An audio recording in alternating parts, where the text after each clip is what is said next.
En el grupo de WhatsApp les mandé el texto de Acemoglu 2005, que es este de las instituciones y el desarrollo en el largo plazo.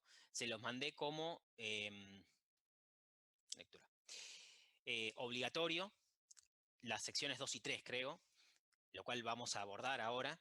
Y después les mandé como obligatorio el otro paper que es del crecimiento de Europa, el Rise of Europe, que no vamos a llegar a verlo hoy. De hecho, vamos a ver el otro que les puse como opcional, así que debería haberlo puesto al revés, pero bueno, si leyeron el de Rise of Europe, mejor, porque es un paper buenísimo. Lo resumo, les comento solamente de qué se trata, pero como me di cuenta después de que tal vez era necesario entrar en más discusiones de econometría de las que ya vamos a ver en esta clase, tal vez era mejor acortarlo en 2 papers, y creo que ya estos 2 papers nos va a llevar un buen tiempo, no sé a cuánto vamos a llegar.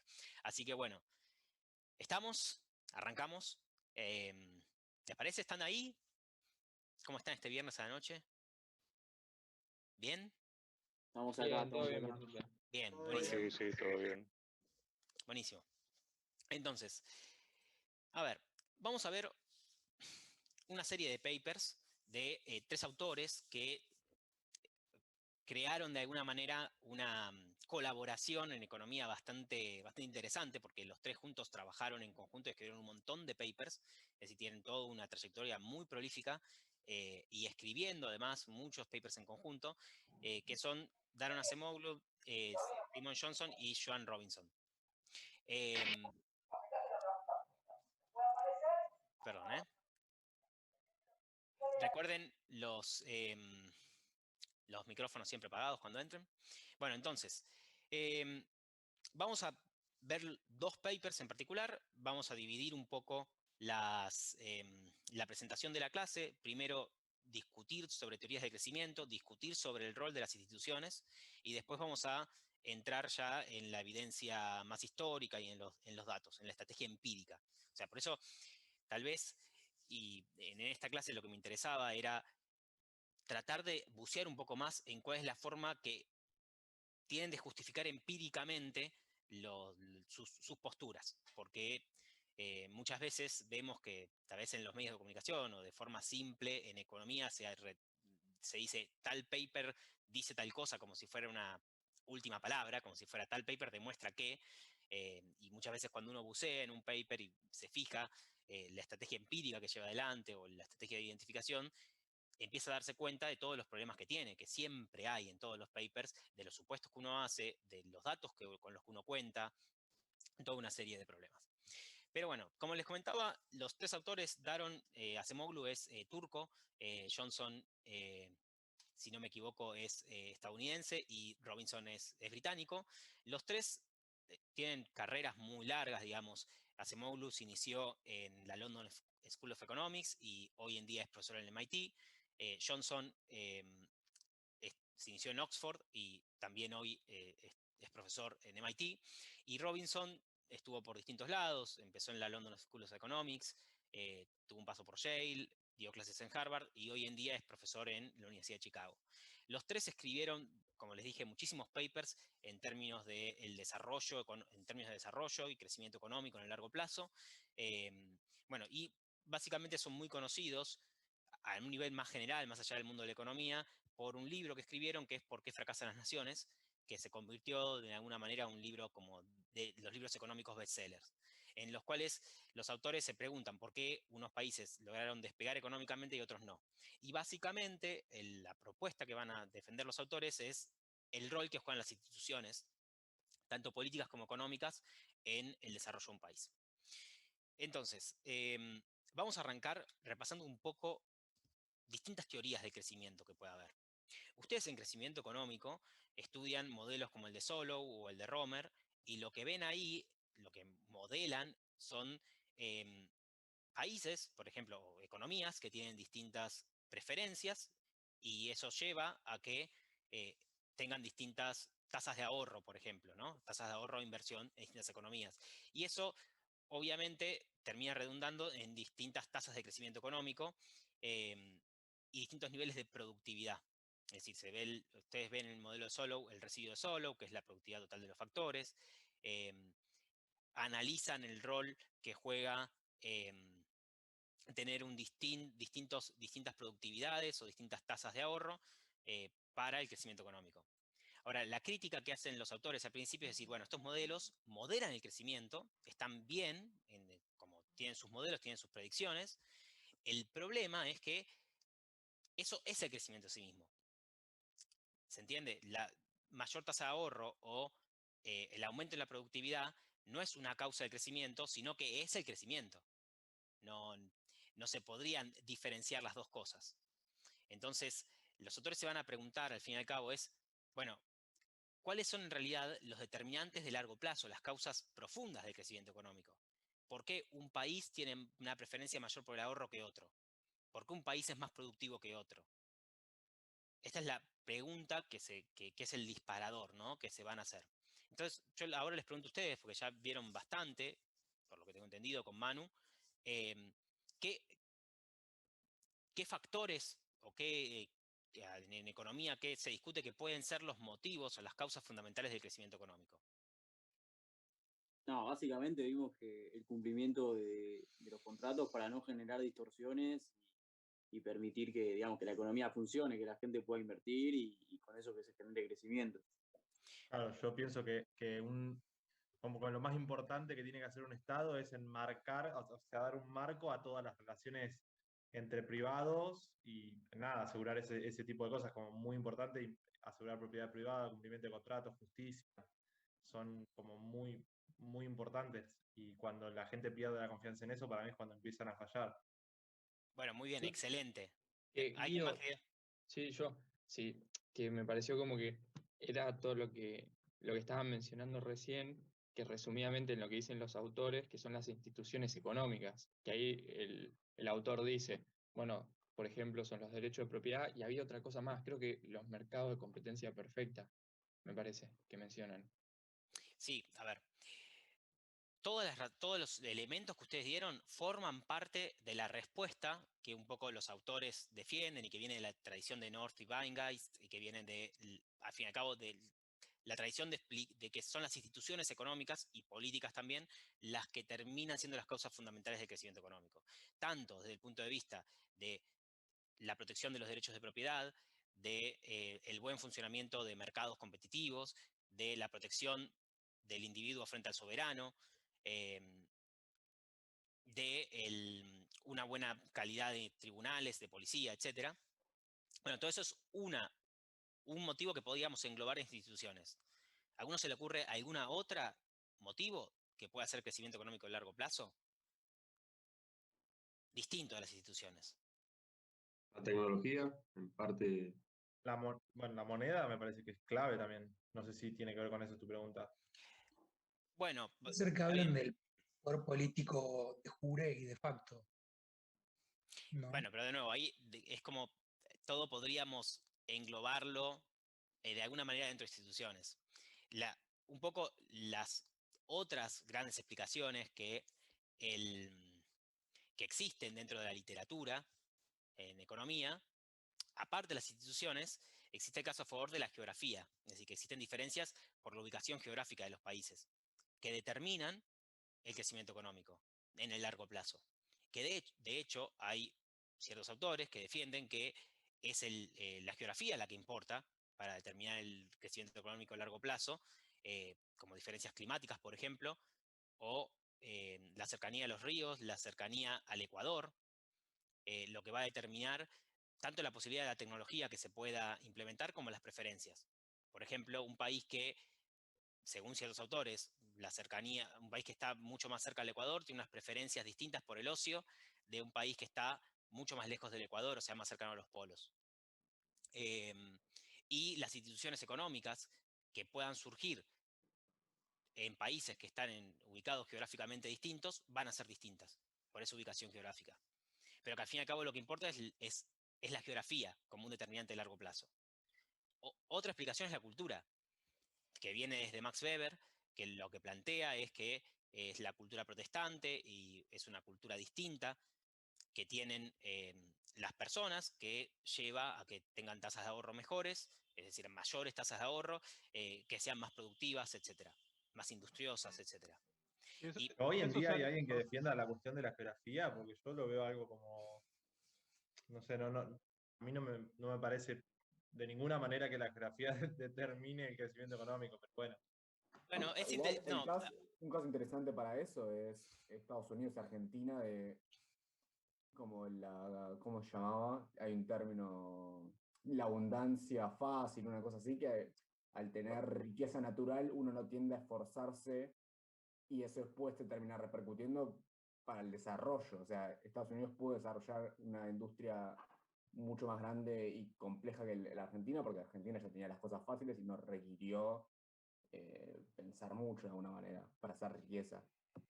bueno, uno de los argumentos de los que defienden los factores geográficos es ese, ¿no? Que dicen que en los países templados o de clima muy benigno, donde no hace frío, la gente tiende más a relajarse y a trabajar menos, y por ende los países desarrollados son más cercanos a los polos.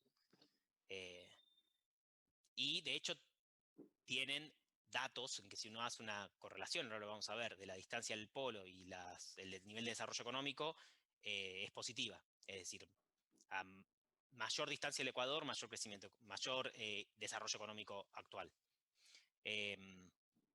Sin embargo, ahora creo que Nicolás preguntaba, hoy en día la hipótesis de la geografía está en gran parte descartada. Y en gran parte vamos a ver que mucho tiene que ver con cómo paso a paso, por lo menos dentro de la literatura económica y dentro de toda esta historia de la literatura económica que tiene que ver con el desarrollo y el crecimiento a largo plazo, la postura que se terminó imponiendo es la postura de las instituciones.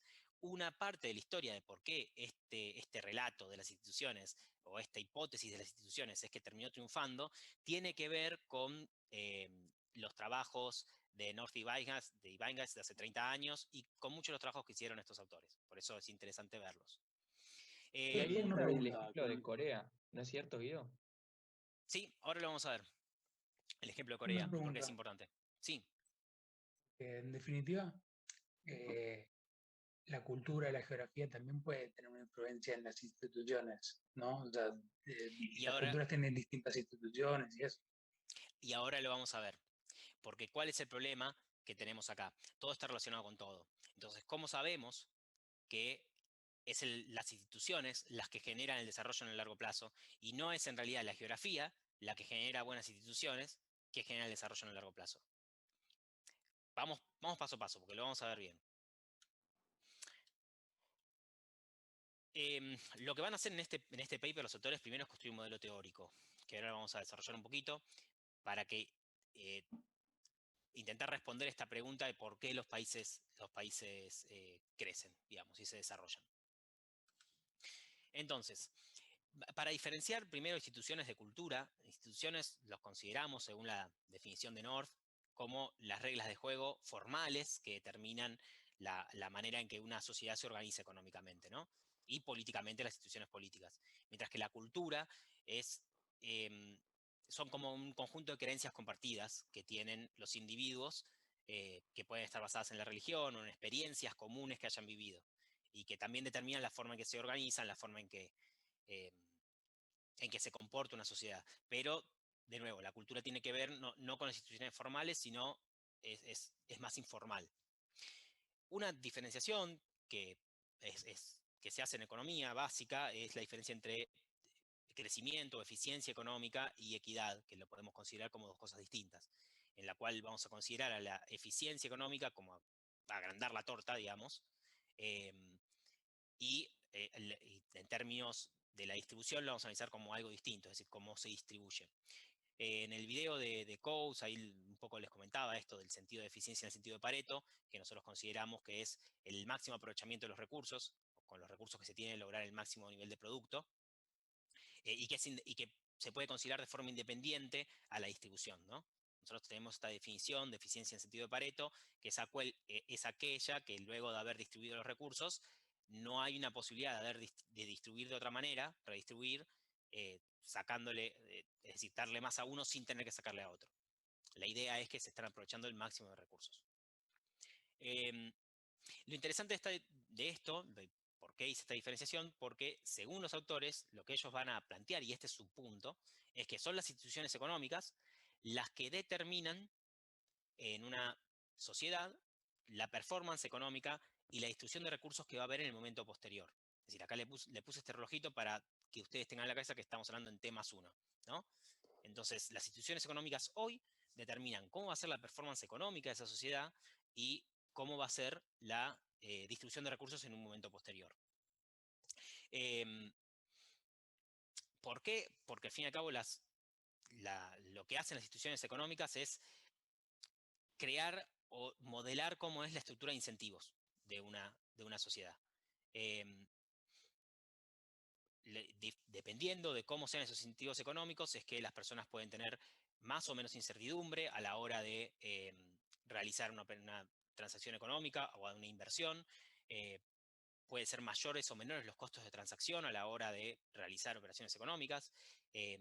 Dentro de este punto de instituciones económicas vamos a considerar tanto a los derechos de propiedad, el grado de competitividad que haya en los mercados, si los contratos económicos se protegen o no, y también vamos a considerar la capacidad de recurrir a la policía, a los tribunales, el tiempo necesario para hacer para armar una empresa o hacer una inversión, digamos, todo eso está dentro del conjunto de instituciones económicas que hace una sociedad y por lo tanto, ustedes ya pueden darse la idea que eso va a determinar cómo va a ser la performance económica y también la distribución de recursos.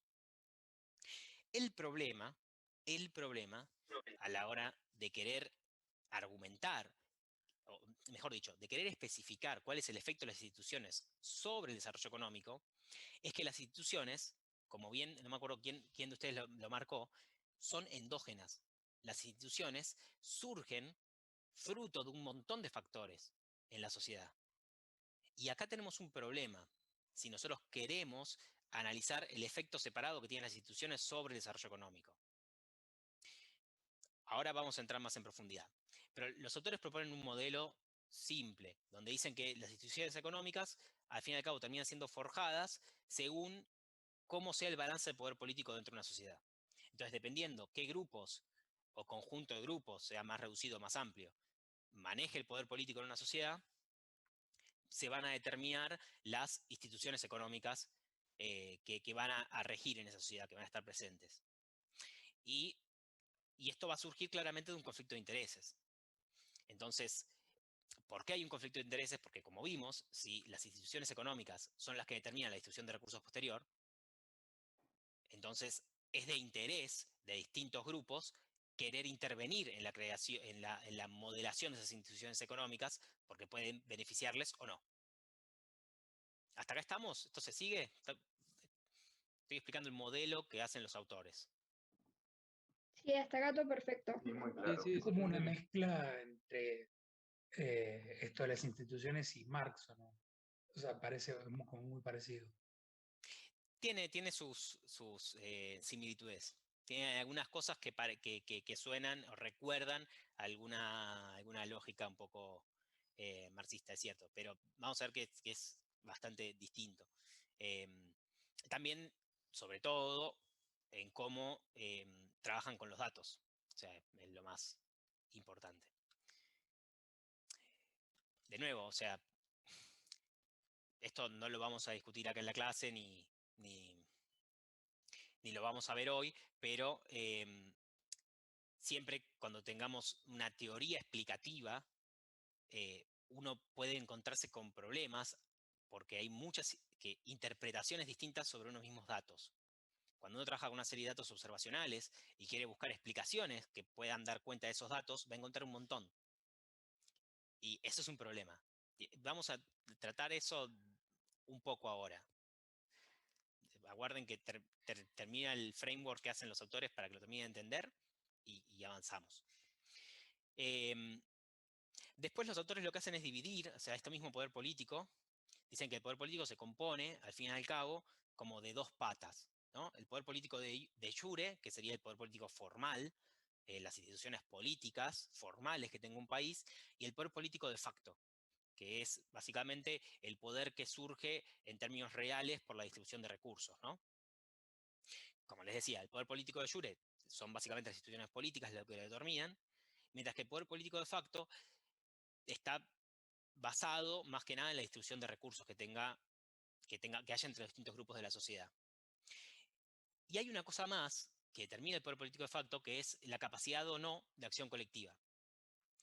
Esta capacidad de acción colectiva atañe a cómo un grupo pueda organizarse o no, o sea, la capacidad que tenga de poder luchar por un interés en conjunto, ¿no? Si uno piensa, no sé, puede pensar en un grupo de empresarios que tal vez puedan coaligarse o hacer una cámara empresarial, o no, o en realidad sus intereses sean tan contrapuestos entre sí que no les conviene hacerlo, no pueden hacerlo, entonces tienen una menor capacidad de acción colectiva.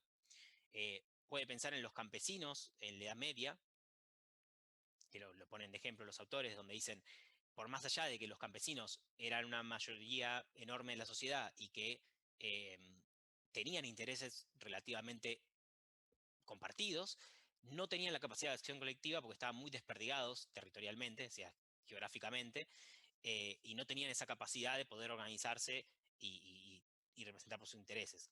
Si un grupo tiene una capacidad de acción colectiva más fuerte, como no sé, los sindicatos en una fábrica mucho más grande, su poder político de facto es mayor, ¿no?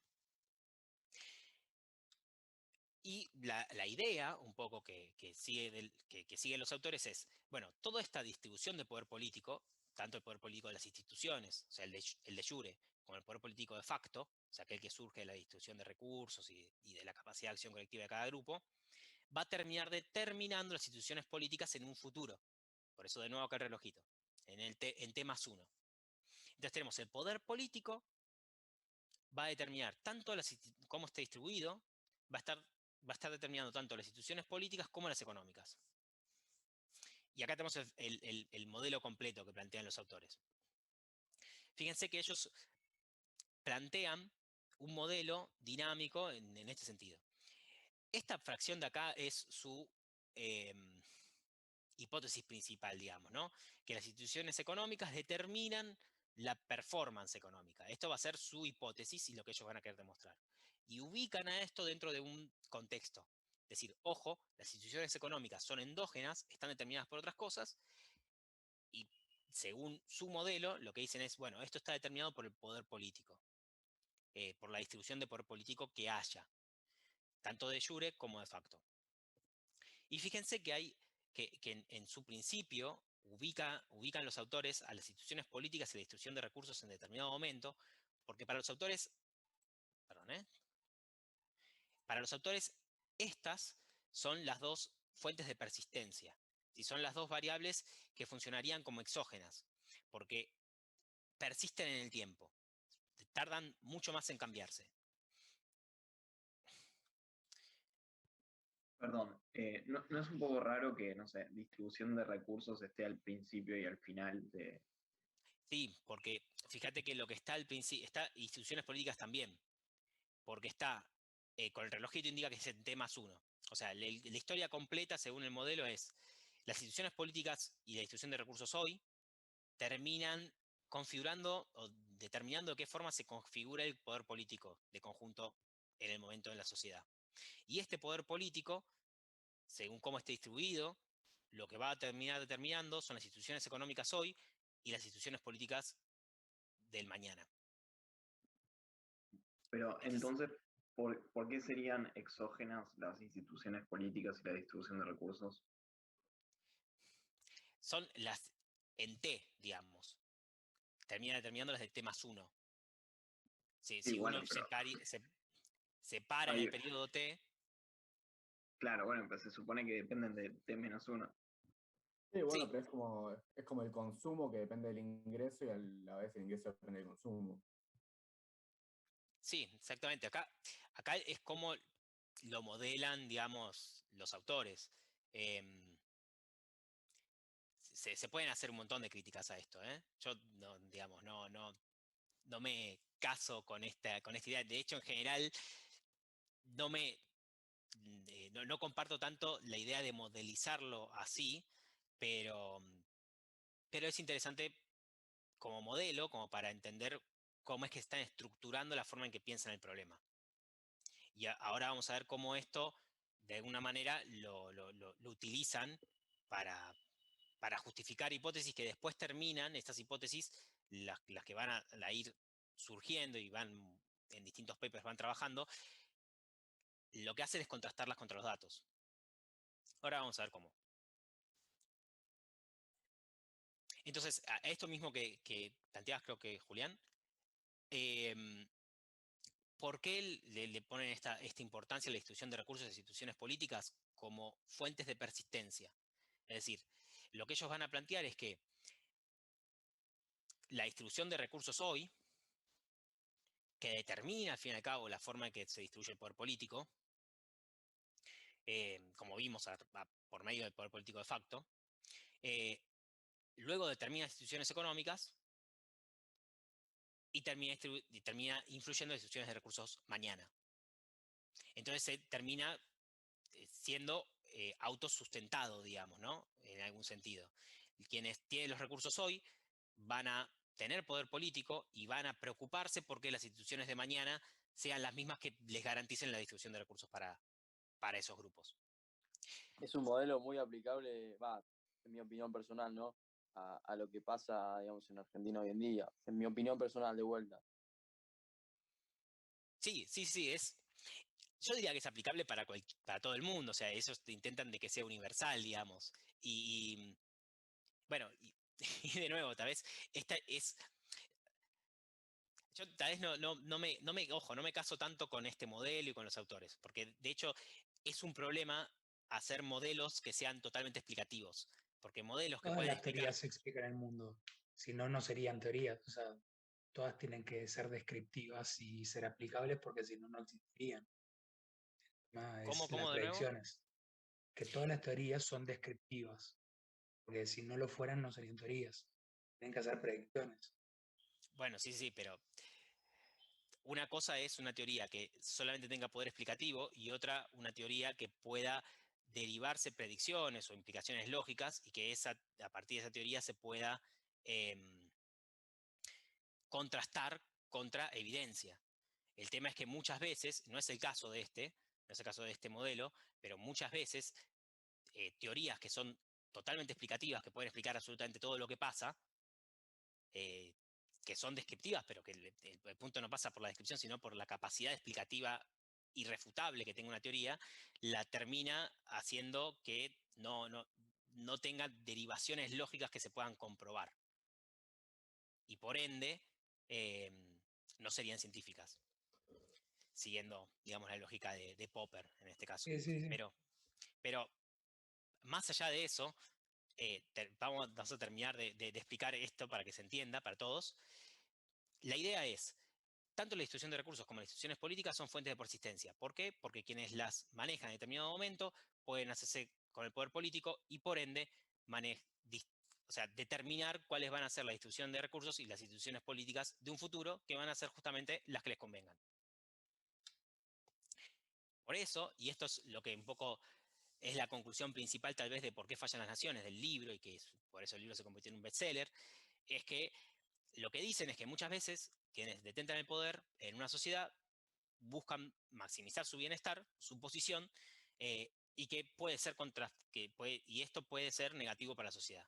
Y que malas instituciones, es decir, instituciones que son extractivas o instituciones que son negativas para la sociedad, pueden persistir porque benefician a grupos que siguen manejando el poder económico y político y por ende persisten en el tiempo porque vuelven a armar las instituciones y distribución de recursos según sus conveniencias.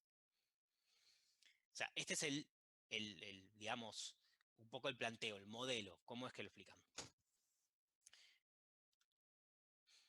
Y ahora, no sé si ustedes habrán leído el paper o lo conocen un poco. Les hago dos preguntas que están muy relacionadas entre sí. Una es, ¿por qué? O sea, los grupos que en determinado momento acumulan poder político de facto, es decir, que acumulan recursos económicos, buscan también cambiar las instituciones políticas a su favor, en vez de directamente beneficiarse económicamente y solamente eso. Y relacionado con eso es y acá los autores tienen en la cabeza, un poco están planteando el problema que ustedes ya vieron también, de cómo los comerciantes o los burgueses en la fines de la Edad Media y Edad Moderna no se contentaron con acumular más recursos, sino que también les importó cambiar las instituciones políticas. Entonces los autores se preguntan, ¿por qué no se dio que buscaron un acuerdo con las monarquías o con los otros grupos aristocráticos sin tocar el poder político? Es decir, sin tener parlamentos, sin tener leyes distintas, sin tener división de poderes. ¿Por qué es que se buscó cambiar las instituciones políticas también? De frente a ustedes. Una cuestión de seguridad, que el que venga no cambie, o sea, no te ponga de vuelta en una situación menos favorable. Exacto, ¿no? El poder político de facto es transitorio. Y hay un tema más que seguramente vieron con Manu, que es el tema que viene un poco de teoría de juegos, ¿no? Que es por qué al fin y al cabo no puede haber un acuerdo. Supongamos que el rey llega a un acuerdo de palabra o relativamente formal con distintos grupos económicos para lograr instituciones económicas que sean favorables. ¿Por qué igual los comerciantes, de nuevo, y los burgueses querían cambiar también las instituciones políticas? ¿Qué les suena, lo que se les ocurra? Bueno, justamente porque ahí hay, digamos, ahí nacen las cuestiones como la Constitución, no sé cómo se decía, por ejemplo, la Constitución que limita el poder, porque, digamos, lo que se busca es que haya algo más restrictivo que simplemente que el rey pueda discrecionalmente cambiar o romper ese contrato para beneficio propio, ¿no? O sea, Y sí, te pregunto, básicamente eso, ¿no? si el rey se compromete a no hacerlo, de palabra, ¿por qué no te quedarías contento con eso?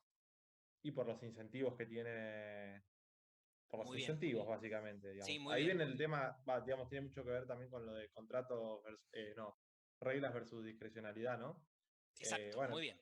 tiene que ver con todo, pero bueno. Bueno, pero está en eso. La idea es que si el rey se compromete, por ejemplo, a no expropiar a los comerciantes, sería un compromiso, sin que los comerciantes tengan un poder efectivo, es decir, con manejo del ejército, manejo del parlamento, manejo o una constitución, ese compromiso que haría el rey no sería creíble, sería un compromiso no creíble, y por ende no se da. No pasa porque no sería creíble, porque saben que en un futuro el rey va a tener que entrar muy probablemente en una guerra, y en una guerra va a necesitar recursos y va a incumplir su palabra.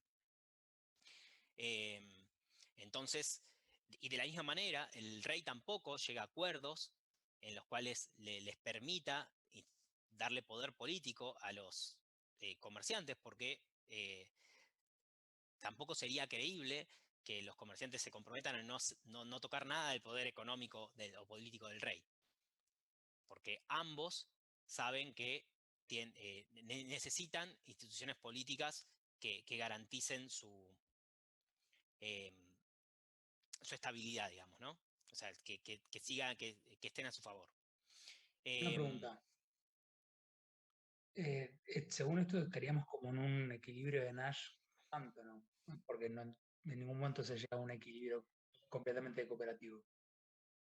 Sí, las instituciones serían una especie de equilibrio de Nash, donde se mantienen simplemente porque benefician a ciertos grupos económicos, y otros grupos que podrían beneficiarse tienen el problema de que una vez llegados de que no pueden hacerle un compromiso creíble a los grupos dominantes, de que si llegaran a cambiar las instituciones económicas por instituciones económicas más buenas, los van a compensar.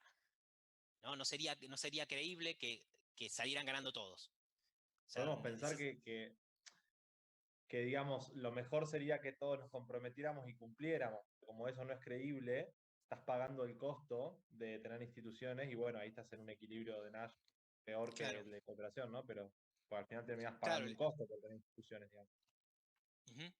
Sí, la idea, de nuevo volviendo a este ejemplo de los comerciantes y el rey, es que los autores dicen, los comerciantes saben que el rey en un futuro los va a expropiar igual, y el rey sabe que los comerciantes, si les deja, les van a quitar el poder igual. Entonces se llega a este equilibrio donde el rey intenta no darle ningún, y trabar el desarrollo económico de los comerciantes porque es consciente del peligro que le representa. Y los comerciantes tienen el problema de que no pueden comprometerse de forma creíble con el rey porque no puede ser creíble que lo van a compensar en caso de que pierda el poder político. Bueno, y por este motivo es que, digamos, en este modelo es que se dan las revoluciones, digamos, etc. Como definición, esto ya lo estuvieron discutiendo, así que no vamos a entrar tanto, los autores hablan de buenas instituciones, tanto económicas como políticas, ¿no? Y lo que plantean es que las buenas instituciones económicas son aquellas que, primero, garantizan la seguridad de los derechos de propiedad, y segundo, garantizan un acceso relativamente igualitario a estos recursos económicos. La idea es que, al haber una distribución igualitaria de recursos, no tal vez tan necesariamente igualitarista, sino de que sean amplios grupos de la sociedad los que puedan tener derecho a la propiedad, cada persona va a terminar defendiendo o va a tener una posibilidad de invertir y desarrollarse económicamente, y por ende va a terminar defendiendo y va a tener poder de facto para poder defender y proponer instituciones políticas que garanticen esos mismos derechos de propiedad relativamente generalizados para todos. Entonces terminas dando esta situación de buenas instituciones que también son autosustentables. Al tener una gran parte de la sociedad una distribución de poder económico y político, les conviene seguir manteniendo esas instituciones que garantizan esa distribución de poder económico y político. Entonces, las buenas instituciones políticas, de la mano con esto, son aquellas que plantean frenos y contrapesos en el poder político, es decir, que plantean una división de poderes, que protegen contra el riesgo de expropiación económica o la extracción de rentas desmedidas por parte del soberano, sea impuestos digamos, expropiatorios o directamente una expropiación económica, y donde estas instituciones políticas garantizan, en cierta manera, que el poder político no se puede concentrar en unas muy pocas manos. Y de nuevo, los autores acá intentan argumentarlo desde este punto de vista de la persistencia. Es decir, estas buenas instituciones se pueden autosustentar. ¿Por qué? Porque una sociedad en la cual hay muchas personas que tienen derechos, poder económico distribuido y poder político, van a tener el poder político de facto suficiente como para que eso persista. Bien, entonces con esto es su postura, ¿no? La idea, de nuevo, es que estas buenas instituciones lo que posibilitan es que se dé lo que al principio de todo se ve en los modelos de crecimiento económico.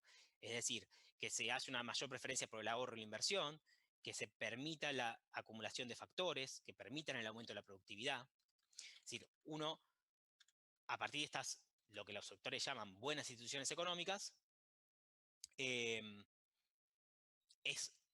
genera la estructura de incentivos, como hablábamos antes, que permite una alocación de recursos de forma eficiente. Pero bueno, esto un poco ya lo estuvieron viendo. La idea es que las instituciones económicas, en este sentido, permiten organizar la organización económica, tanto en términos de ahorro, los bienes públicos, de forma positiva. Ahora bien, vamos a la evidencia histórica.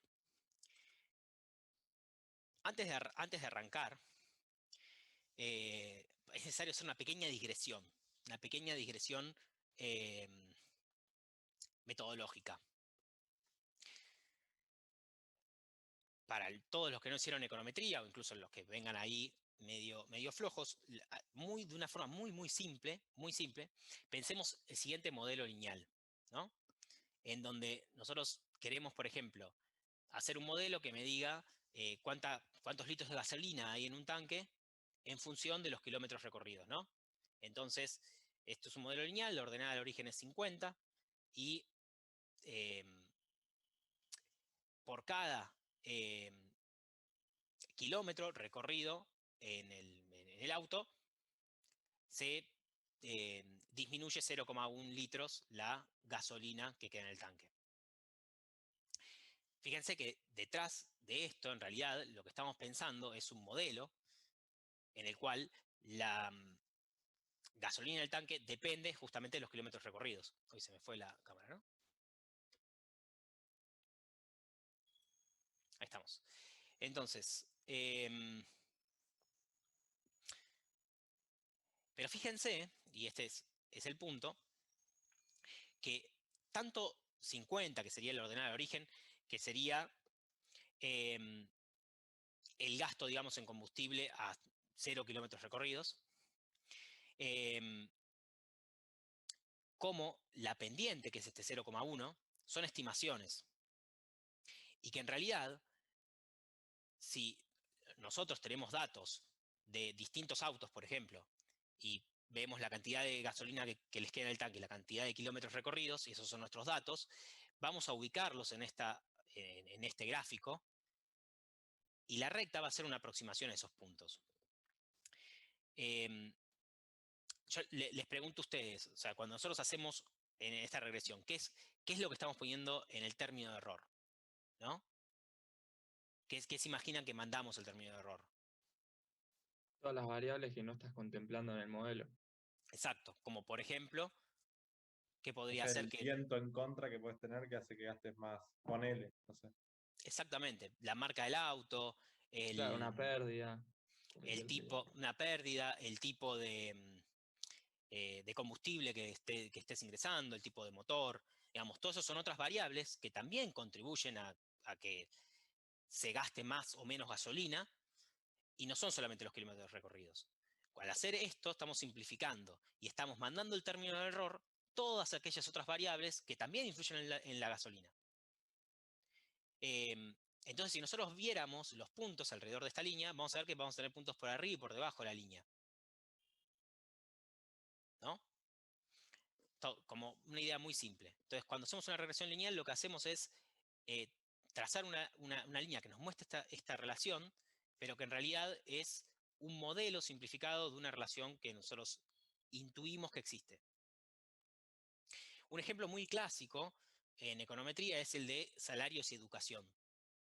Si nosotros ahora quisiéramos hacer un modelo que explique el salario que cobra una persona según los años de educación que tiene, lo que vamos a ver es que, supongamos de nuevo que tenemos una lista de personas que cobran determinado salario y junto con eso la lista de los años de educación que tiene cada persona. Nosotros muy probablemente vamos a encontrar esta relación, que a mayor años de educación es mayor el salario que cobra una persona. Pero de nuevo vamos a ver que los datos, si hacemos esta línea de regresión que intenta ajustar mejor a los puntos, vamos a encontrar observaciones por arriba y por debajo de esa línea. Entonces, de nuevo, tenemos este modelo en la cabeza, que el salario de cada persona individual I está explicado por medio de este modelo lineal a partir de los años de educación. Y nuestro coeficiente de interés va a ser beta, y este beta, que es la pendiente de esta recta, nosotros lo que vamos a interpretarla es como el efecto de los años de educación sobre el salario. De la misma forma que acá interpretábamos a beta, en este caso 0,1, como el efecto de los kilómetros recorridos sobre la gasolina restante, ¿no? Ahora, ¿cuál es el tema? Es que como nosotros estamos haciendo una simplificación, al hacer la regresión, fíjense la diferencia que acá, tanto en salario como en los alfa y el beta, les agrego un sombrero. Es porque son los estimados que hicimos luego de hacer la regresión. Y estas estimaciones, tanto de alfa como de beta, son estimaciones o conjeturas que nosotros hacemos de los verdaderos valores poblacionales de alfa y beta, que es un modelo poblacional del cual nosotros no podemos saber, que suponemos que existe. Si suponemos que existe esta relación entre años de educación y salario. Y por medio de la regresión queremos estimar la mejor estimación que podamos hacer de esta relación. la estrategia que hacemos, que se llama de mínimos cuadrados ordinarios, es minimizar la diferencia que hay entre los puntos y la recta. Buscar la recta que mejor ajuste los datos, lo cual en términos algebraicos implica minimizar la suma de estos residuos al cuadrado. ¿Qué es la suma de los residuos? Es la suma de estas diferencias verticales que hay entre la observación y mi recta de regresión. Mi recta de regresión, fíjense que lo que me está marcando es el I estimado. Yo, por ejemplo, para educación, años de educación, por ejemplo, estos son 10 años de educación, estos son 5 años de educación, yo para 10 años de educación estimo que el salario debería ser este. Y en esta observación el salario efectivamente es este. Entonces tengo un I estimado, es decir, un salario estimado, que yo predigo según mi modelo que debería cobrar, y tengo un salario real, ¿no?, de la observación. Y la diferencia es un residuo. Yo lo que voy a querer es que estos residuos sean los más chicos posibles. Y como estos residuos a veces son positivos, a veces son negativos, y yo hago la sumatoria de todos, se me van a cancelar. Entonces hago la sumatoria de todos al cuadrado. Y tan sencillo como eso, lo que yo quiero hacer al hacer una regresión lineal es minimizar la suma de residuos al cuadrado. La regresión tiene un elemento más, que es el test de hipótesis. Como les dije, estos coeficientes son conjeturas, son estimaciones, que no tenemos seguridad de que corresponden con el verdadero modelo poblacional. Entonces, lo que nosotros hacemos, que esto viene de estadística 2, es hacer un test de hipótesis, donde nos preguntamos cuál es la posibilidad de que esos coeficientes que hayamos encontrado, los hayamos encontrado de forma aleatoria, sin que en realidad exista ninguna relación entre los datos. Y por eso cada coeficiente tiene un error estándar asociado. Ahora lo vamos a ver, porque es importante eso también. Y cerrando esta pequeña digresión metodológica, que les pido disculpas para los que ya vieron econometría, que esto es un ABC solamente, es que nosotros, ¿por qué hacemos una regresión ahora con controles? ¿Qué buscamos? Perdón, se me salió la... No, estamos bien. Cuando nosotros hacemos una regresión con controles, lo que estamos buscando es controlar por las otras variables que dejamos en el error, y que también influyen sobre la variable que queremos explicar. Entonces, por ejemplo, si tenemos el salario, sabemos que no es solamente los años de educación lo que impactan sobre el salario. Entonces, si por ejemplo tuviéramos datos sobre el coeficiente intelectual de las personas o los años de experiencia laboral, lo sumaríamos.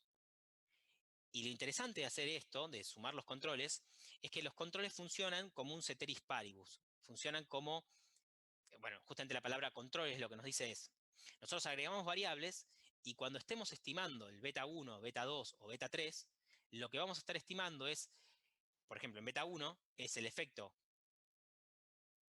de los años de educación, dejando constante si tenemos los datos, el coeficiente intelectual y los años de experiencia.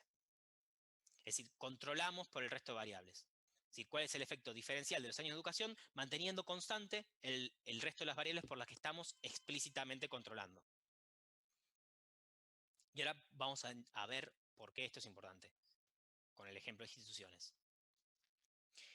Hasta acá está, los que ya lo vieron, tal vez es muy simple, los que no lo vieron, ¿se entiende intuitivamente? El control vendría a ser un experimento. No necesariamente. Experimento. No necesariamente. Puede funcionar. No necesariamente. Y ahora lo vamos a ver con un ejemplo. Ya no lo llamaría así. ¿Por qué? ¿Qué buscamos con un experimento, justamente? Pero sí puede ser que muchas veces si nosotros estamos seguros que no hay otra cosa más que esté en el error, que nos pueda estar perjudicando, y lo ponemos todo en un... Disculpen, es que tengo la conexión ahí. Y lo ponemos todo en la regresión, a veces simplemente haciendo la regresión, agregándole muchos controles, podemos garantizarnos que nos quedamos con el efecto de la variable que nosotros queremos analizar. pero ahora quiero ir al punto de por qué no siempre es así. Pero, de nuevo, les pregunto sobre todo a los que no vieron econometría, ¿se entiende por lo menos intuitivamente qué es lo que estamos queriendo hacer cuando hacemos una regresión? O sea, ¿cuál es la estrategia de minimizar esta suma de los errores? ¿Queremos ajustar esta recta de regresión a los datos? ¿Y por qué agregamos controles? Sí, sí. ¿Sí? Bueno, continuamos entonces. Esta era la digresión metodológica. Entonces, y acá les pregunto a ustedes. Supongamos que nosotros queremos hacer esto, ¿no? Queremos estimar el desarrollo económico, suponiendo en datos de PIB per cápita, utilizando, o sea, queremos explicar como variable explicativa, como variable explicada, como nuestra I, al PIB per cápita. Y lo queremos explicar en base a instituciones. Supongamos que siempre hay por ahí rondando un montón, que tenemos un índice de calidad de instituciones, ¿no? Hay un montón de libertad económica, de calidad de instituciones, etc. Y nosotros corriéramos una regresión en la cual queremos explicar, de nuevo, como variable dependiente al PIB per cápita y como variable independiente a las instituciones. Entonces queremos ver el efecto, con nuestro beta estimado, el efecto que tiene las instituciones sobre el PIB per cápita. ¿Qué problema tendríamos haciendo esto? ¿Qué les parece? Y para empezar, por ejemplo, el problema de variables omitidas. Muy bien. Por ejemplo. Y Y, por causalidad inversa ejemplo, también. la tasa de crecimiento de la población. Bueno, también otra cosa puede ser una forma funcional incorrecta. No sé si tiene tanto sentido picar el PIB per cápita y las instituciones en sí. Por ejemplo, yo usaría logaritmos para, o sea, buscar las tasas de crecimiento, que es lo que más importa. De nuevo, sí, los autores hacen el logaritmo del PIB per cápita. Logaritmo del PBI. Que también tiene sentido porque las diferencias entre los países son muy grandes, digamos, ¿no? En términos del PBI. Y el logaritmo ayuda a reducir esas diferencias y ponerlas en términos de tasa de crecimiento. Pero, yendo más al problema de variables omitidas, ¿por qué sería un problema omitir una variable? Porque te agranda el error. Sí, porque hay una relación cuando vos causal que no estás teniendo en cuenta en el modelo, básicamente. Supongamos que aparte de instituciones. Cuando vos omitís una variable, entra dentro de lo que, o sea, se considera dentro del error, no es que desaparece eso, obviamente. Por eso, supongamos que estoy omitiendo a geografía, y la geografía determina instituciones, la geografía determina el PIB per cápita, y por otro lado las instituciones determinan el PIB per cápita. Pero entre sí no hay ninguna relación entre instituciones y geografía. ¿Cuál sería el problema de omitir geografía?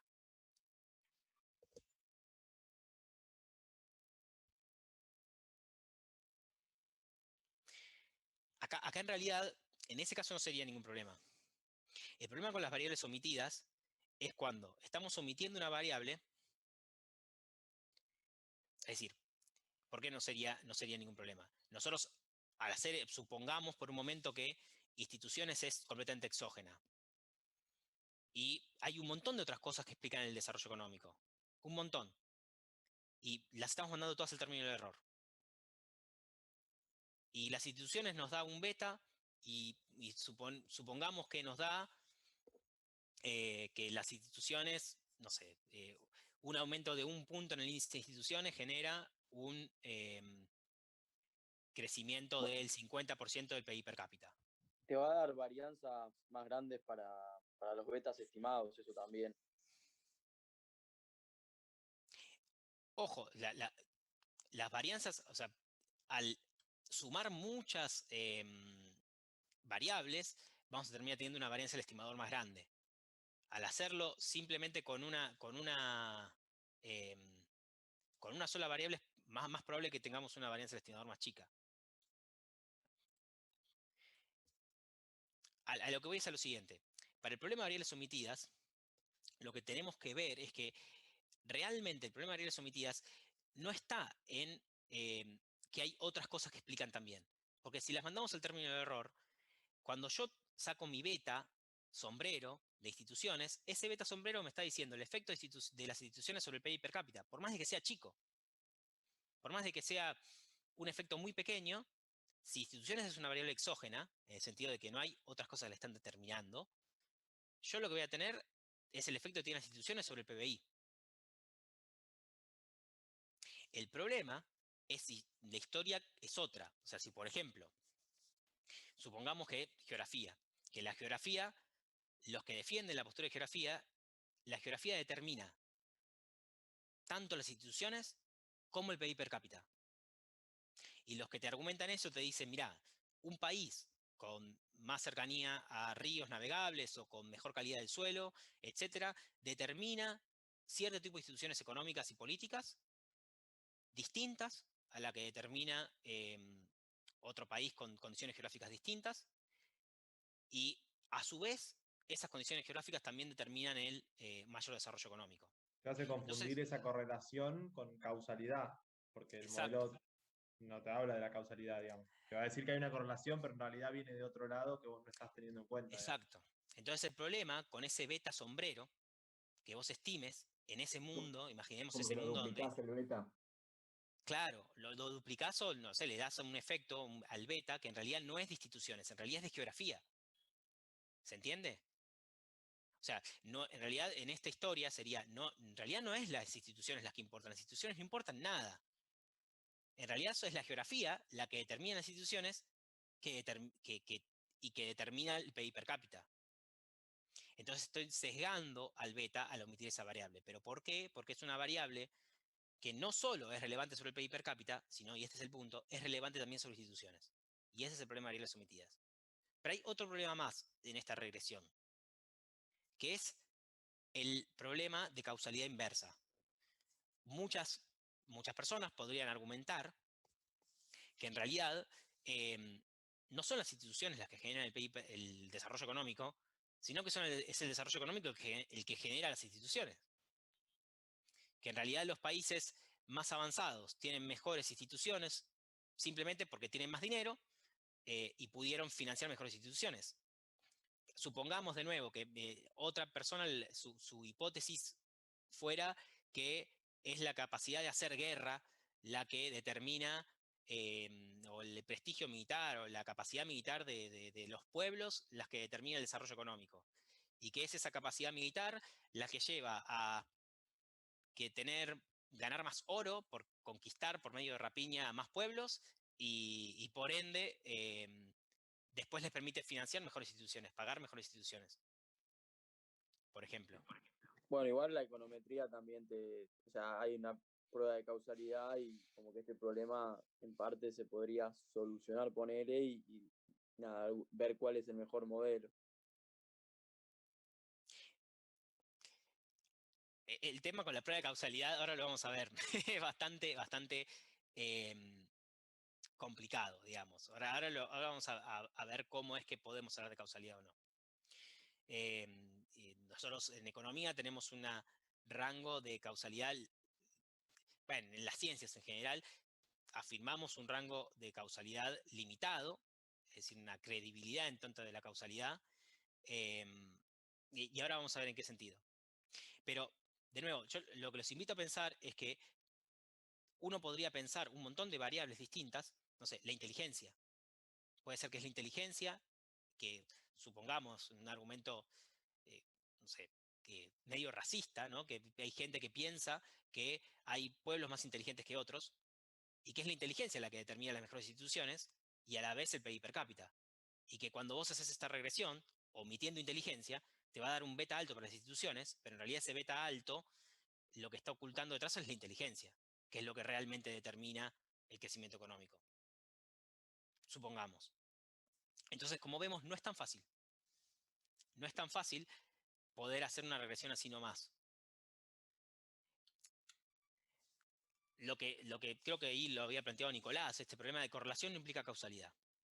Si nosotros vemos en un gráfico, vamos a ver que acá los autores están utilizando un índice de protección contra la expropiación, que es un índice que va de 0 a 10, según que mide la calidad de las instituciones. No nos vamos a poner en detalle con el índice, pero es un promedio para valores de países del 85 al 95. Y lo comparan versus el logaritmo del PIB per cápita, ¿no? Y lo que se ve es que efectivamente los países más desarrollados tienen mejores instituciones. Y esto es un hecho, ¿no? Si uno plotea simplemente los países más desarrollados según el PIB per cápita y compara con este índice de instituciones, supongamos que es bueno el índice, lo que vamos a ver es que los países más desarrollados tienen mayores instituciones. De nuevo, esto no nos está demostrando causalidad, solo nos habla de correlación. Y de hecho, fíjense el gráfico al lado, lo que nos muestra es la latitud, que sería la distancia, o sea, mayor latitud es mayor distancia al Ecuador, contra la misma medida, el PIB per cápita. Y lo que vemos de nuevo, que los países con mayor distancia al Ecuador tienden a tener mayor PIB per cápita. Claro, pero ahí, bueno, volviendo, ¿no?, al tema hoy de la geografía, y vos además mencionaste a Popper, ahí está bueno porque, digamos, vos estás viendo la latitud y tener un caso de países donde no se, digamos, que están muy desarrollados y no se condice con la hipótesis de que la latitud te determina el desarrollo, te demuestra que no es la latitud. No sé si me expliqué bien lo que quise decir. O sea, encontrar, por ejemplo, digamos, de acuerdo a lo que dijiste hoy, encontrar países que estén en el Ecuador y que estén desarrollados, te rechaza la hipótesis que vos tenías. ¿Me entendés? No sé si me explico. Sí, entiendo, pero porque vos decís que acá vos ves que hay países que están muy lejos de la recta, pero también atañe ese argumento para el otro argumento. Acá hay países que son muy poco desarrollados y relativamente tienen buenas instituciones, y países con relativamente buenas instituciones que son muy poco desarrollados. Sí, tenés razón. Entonces, el argumento podría ser que esto se cumple, que es un argumento feo, pero que sería que se cumple de forma tendencial, o que hay una correlación, y de hecho esta correlación para ambas cosas es estadísticamente significativa. Si uno correlaciona latitud contra PIB per cápita o correlaciona este índice contra PIB per cápita, las dos correlaciones por separado te van a dar un beta que es estadísticamente significativo. ¿Quién tiene razón? Los que están convencidos de la geografía te van a decir, no, es la geografía la que determina las instituciones y determina luego el crecimiento económico. Los otros te van a decir lo contrario. Bueno, lo contrario no, porque no te van a decir que las instituciones determinan la geografía, pero que el efecto importante es la geografía. Vamos a avanzar un poco más. Igual está bueno Sí. ver justo Singapur, que es como exactamente lo que rompe la regla de la geografía, y si lo ves con instituciones, está casi perfecto con la tendencia. Ah, mirá, sí, Singapur está acá en la puntita, sí. Claro, yo de hecho mirando Singapur es que lo decía, ¿no? Que justo es como, no sé. Claro, y digo, después lo mirás en el otro gráfico, está bien arriba a la derecha, ¿entendés? Sí, está bien, pero ¿y qué pasa con todo el resto de las observaciones? Y la tendencia y la relación significativa que sí existe.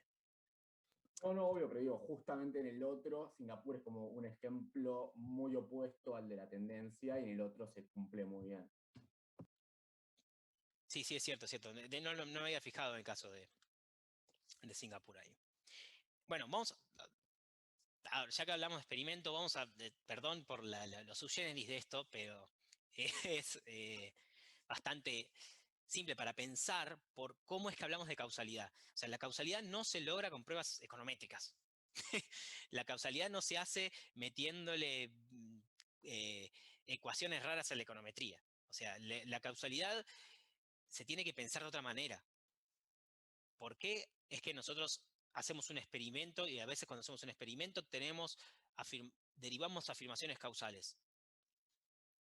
Vamos a un ejemplo muy simple. Perdón, y con esto insisto, porque muchas veces se hace lo que se llama econometría fancy, ¿no? Como muy compleja para intentar resolver problemas que lógicamente no se pueden resolver. Pero bueno, vamos a ver esto bien simple, bien ultra intuitivo. Supongamos que tenemos este insecticida escudo, ¿no? Es un nuevo insecticida es más barato que el RAID, y queremos probar si funciona. ¿Qué harían? Bien intuitivamente, ¿qué harían? Y haces dos Mirás. muestras, en una lo aplicás, en otra no, y ves más o menos si funcionó o no. A simple vista, ¿no? Después hay que analizar los datos. Bueno, muy bien, muy bien. Ya van directo a un punto que generalmente se olvida, que es el hecho de tener un control y un tratamiento. ¿Por qué es importante tener un control y un tratamiento? Supongamos, según Emiliano lo que vos dijiste, supongamos que tenemos un grupo de hormigas acá. Bueno, Sí, estas son y si lo hormigas. querés complejizar más, tendrías que tirarle un aerosol que no tenga nada también. O por ejemplo, en medicina se da el efecto placebo. placebo, ¿no? Por ejemplo. Está bien, sí. Ponele. Vamos Por a extrapolar eso. vamos a lo más simple. Supongamos que nosotros tenemos 2 muestras de hormigas y que en una usamos, le ponemos el insecticida y luego de puesto el insecticida las hormigas mueren. Perdón, primero, ¿por qué es importante tener un grupo de control? Supongamos que no tuviéramos un grupo de control. Entonces, simplemente tenemos una muestra de hormigas, le tiramos el insecticida y las hormigas mueren. ¿Podemos estar seguros de que es el insecticida que causó la muerte de las hormigas? No, porque no sabes si fue el insecticida o cualquier otra cosa que los pudo haber matado. Tal vez murieron de viejas las hormigas, tal vez el frasco estaba infectado, tal vez, no sé, un montón de opciones distintas. Ahora, si yo tengo un grupo de control, y en ese grupo de control, por lo menos en las condiciones que yo considero relevantes, son iguales, luego de haber aplicado el insecticida sobre el grupo de tratamiento, veo que estas hormigas mueren y estas sobreviven, yo lo que voy a poder derivar de ahí, o va a ser mucho más creíble, la hipótesis de que es el insecticida que causa la muerte de las hormigas. Fíjense algunos detalles. Lo que yo estoy suponiendo es que estas hormigas de control son un buen contrafáctico de lo que hubiera ocurrido con las hormigas del grupo de tratamiento si no les hubiera tirado el insecticida. Yo estoy suponiendo que las hormigas del grupo de control son, en todas las variables que a mí me importan, idénticas a las del grupo de tratamiento. Porque alguien podría decirte, no, mirá, en realidad las hormigas del grupo de tratamiento son esencialmente distintas a las del grupo de control. Las hormigas que pusiste en el grupo de tratamiento ya estaban a punto de morirse, estaban ya pidiendo la jubilación, y las hormigas del grupo de control eran todas hormigas jóvenes. Supongamos, ¿no? Entonces, ¿cuál es el argumento que hay que dar? Bueno, no. Yo lo que hice fue una muestra aleatoria y en todas las variables relevantes idénticas entre las dos. Y ahora hay un problema, y esto es un problema lógico, empírico, con todos los experimentos, que es que nunca, nunca, nunca vamos a poder estar seguros que dos muestras sean idénticas. Nunca. O que un experimento realizado de esta manera se controlen absolutamente todas las variables posibles. Lo que sí podemos estar seguros, o lo que sí vamos a hacer, es que todas las variables que consideramos relevantes estén controladas y que todo aquello todas sus variables relevantes sean idénticas entre ambos. Fíjense, ¿por qué voy a esto? Primero, diferenciamos en control y tratamiento. El análisis que hacemos es un análisis ceteris paribus, en el sentido de decir, yo tengo el control y tengo el tratamiento. Yo voy a asumir que las hormigas del grupo de tratamiento y las del grupo de control son iguales, y lo único que estoy variando es que en una apliqué el insecticida. Es lo único que estoy variando. Todo el resto de las cosas las voy a dejar igual. Ceteris paribus, todo el resto. Bueno, y de esta forma lo que esperamos encontrar es que el efecto del tratamiento sea sobre los tratados me indique el efecto que tendría sobre la población, ¿no? Es decir, podemos extrapolar de la muestra a la población. Ahora quiero después entrar en esto de la muestra aleatoria también, pero vamos a avanzar un poco más. La idea acá es pensar cómo sería un experimento ideal para comprobar las instituciones. ¿Qué se les ocurre? Y, o sea, en Son economía Dios, siempre ¿eh? tenés Bueno, tomar dos muestras aleatorias de un lugar igual o de la misma, por ejemplo, de la misma ciudad o de la misma provincia y en una donde la gente no tenga diferencias culturales, como decís vos, geográficas, ni nada de todo eso, aislar todo eso y, y nada, y en una tratar de meter buenas instituciones y en la otra no y ver qué pasa, digamos. Ese sería. Bueno, exactamente. Eso a veces en la historia pasa de forma natural y se llama experimento natural. O a veces pasa, digamos, sin que alguien lo esté diseñando. Un ejemplo, que es el que los autores desarrollan, es el de la península de Corea, que en cierta medida reúne ciertos requisitos parecidos a un experimento. ¿Por qué? Porque hace 60 años, antes de que se dividiera el país, el país era uno solo, estaba ocupado por Japón desde el principio del siglo XX, y después, cuando termina la Segunda Guerra Mundial, la parte norte la invade la Unión Soviética y la parte sur la invade Estados Unidos. El país era uno mismo, tenía más o menos la misma población, más o menos una superficie similar, una misma cantidad de recursos naturales, el PIB per cápita era similar, la cultura, el idioma era el mismo. Incluso en términos de recursos naturales y de infraestructura estaba un poco mejor el norte, ¿sí? Tenía un poquito más de industria en comparación al sur, que era un poco más agrícola. Y sin embargo, por una cuestión que uno podría llamar que es exógena, cada país adopta instituciones distintas. Es decir, las instituciones no se desarrollan endógenamente en esos países. No elige el sur una institución y el norte otra. Se le implantan a un país ciertas instituciones, a otro país otras instituciones. Entonces, uno podría argumentar de que esto es en cierta medida parecido a un experimento en el cual tenemos un control y un tratamiento, en el cual a un país le insertamos, se le insertan ciertas instituciones y a otro no, otras distintas, dejando constante todo el resto de cosas. Cultura, educación, idioma, etc.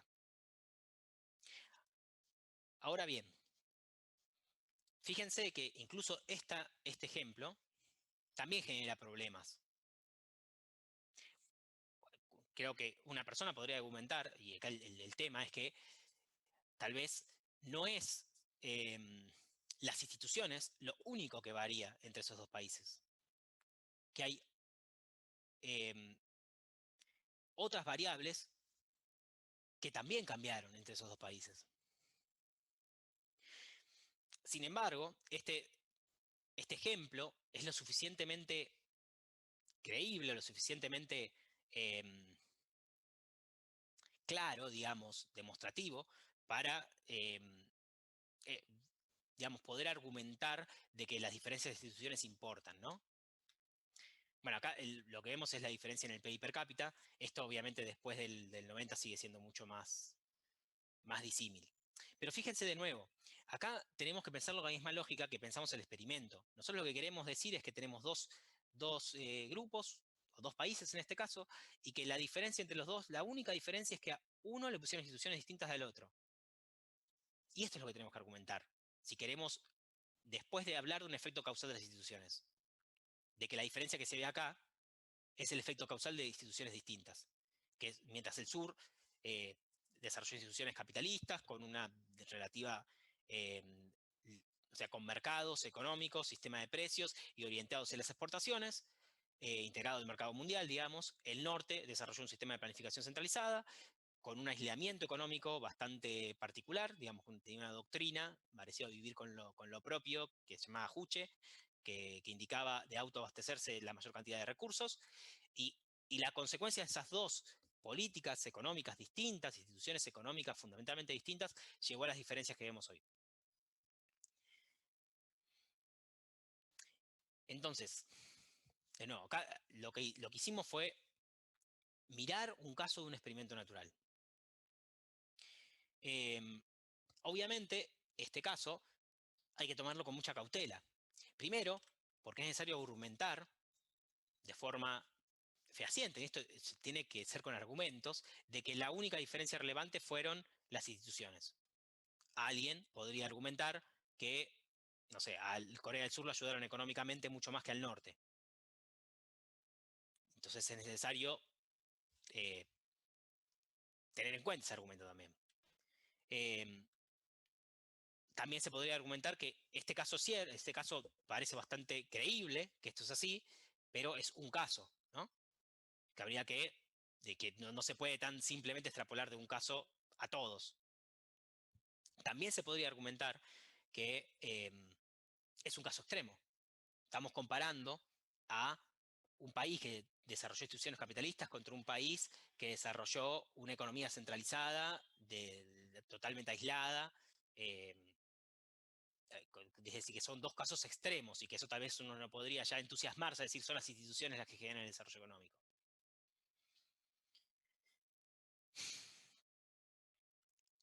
¿Me siguen hasta acá? Sí, sí. Sí, Por lo se menos entiende, yo. se entiende, sí. Bien, entonces, vamos a pasar al segundo paper, porque si no, no vamos a llegar. En este otro paper vamos a entrar en el tema del debate de las instituciones coloniales y el desarrollo desigual. Para eso, vamos a aprovechar que tuvimos una pequeña digresión metodológica y le vamos a entrar un poquito de econometría. Les resumo cuál es en este paper la pregunta, el enfoque y qué resultados se encuentran. Los autores van a querer hacer lo siguiente acá. De nuevo se están preguntando cuáles son las causas fundamentales del desarrollo económico. ¿Cómo se puede medir el impacto diferencial? Esto se llama en economía el problema de identificación. O sea, cómo identificamos causalmente el efecto que tiene una cosa como las instituciones, una variable sobre otra. Y lo que van a hacer es aprovechar un hecho, digamos, de que los colonizadores, al momento de colonizar, de asentarse en distintos países, se enfrentaban a tasas de mortalidad distintas. Por ejemplo, en los países cercanos al Ecuador había muchísima más prevalencia de malaria y de fiebre amarilla, y eso llevaba a que mueran en una cantidad muchísimo mayor los colonizadores al asentarse en esos países. Y lo que van a hacer es utilizar esa tasa de mortalidad como instrumento de las instituciones actuales. Ahora vamos a entender por qué y cómo. Y esto tiene que ver con algo que en econometría se conoce como variables instrumentales.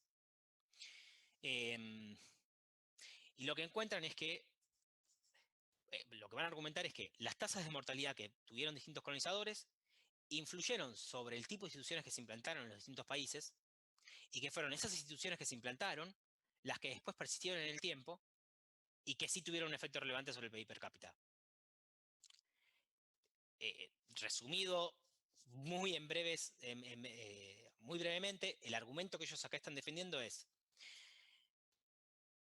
en cierto punto, uno de los factores que contribuyó a que los colonizadores se asentaran en un país o no en gran número era la mortalidad que enfrentaban. Por ejemplo, en países como del Canal de Panamá o de Centroamérica o en toda la costa de África o en Indonesia y en la India, la mortalidad por fiebre amarilla y malaria era muy, muy alta, incluso hasta llegaba al 80% de toda una camada de colonizadores que llegaba. Eso hizo que los colonizadores no se asienten y que vayan en mucho menor número y por ende que implanten instituciones extractivas. Mientras que en los lugares de clima más templado, donde sí se pudieron asentar masivamente, pusieron instituciones más parecidas a las de tipo europeo, protegiendo los derechos de propiedad y permitiendo el desarrollo de mejores instituciones económicas.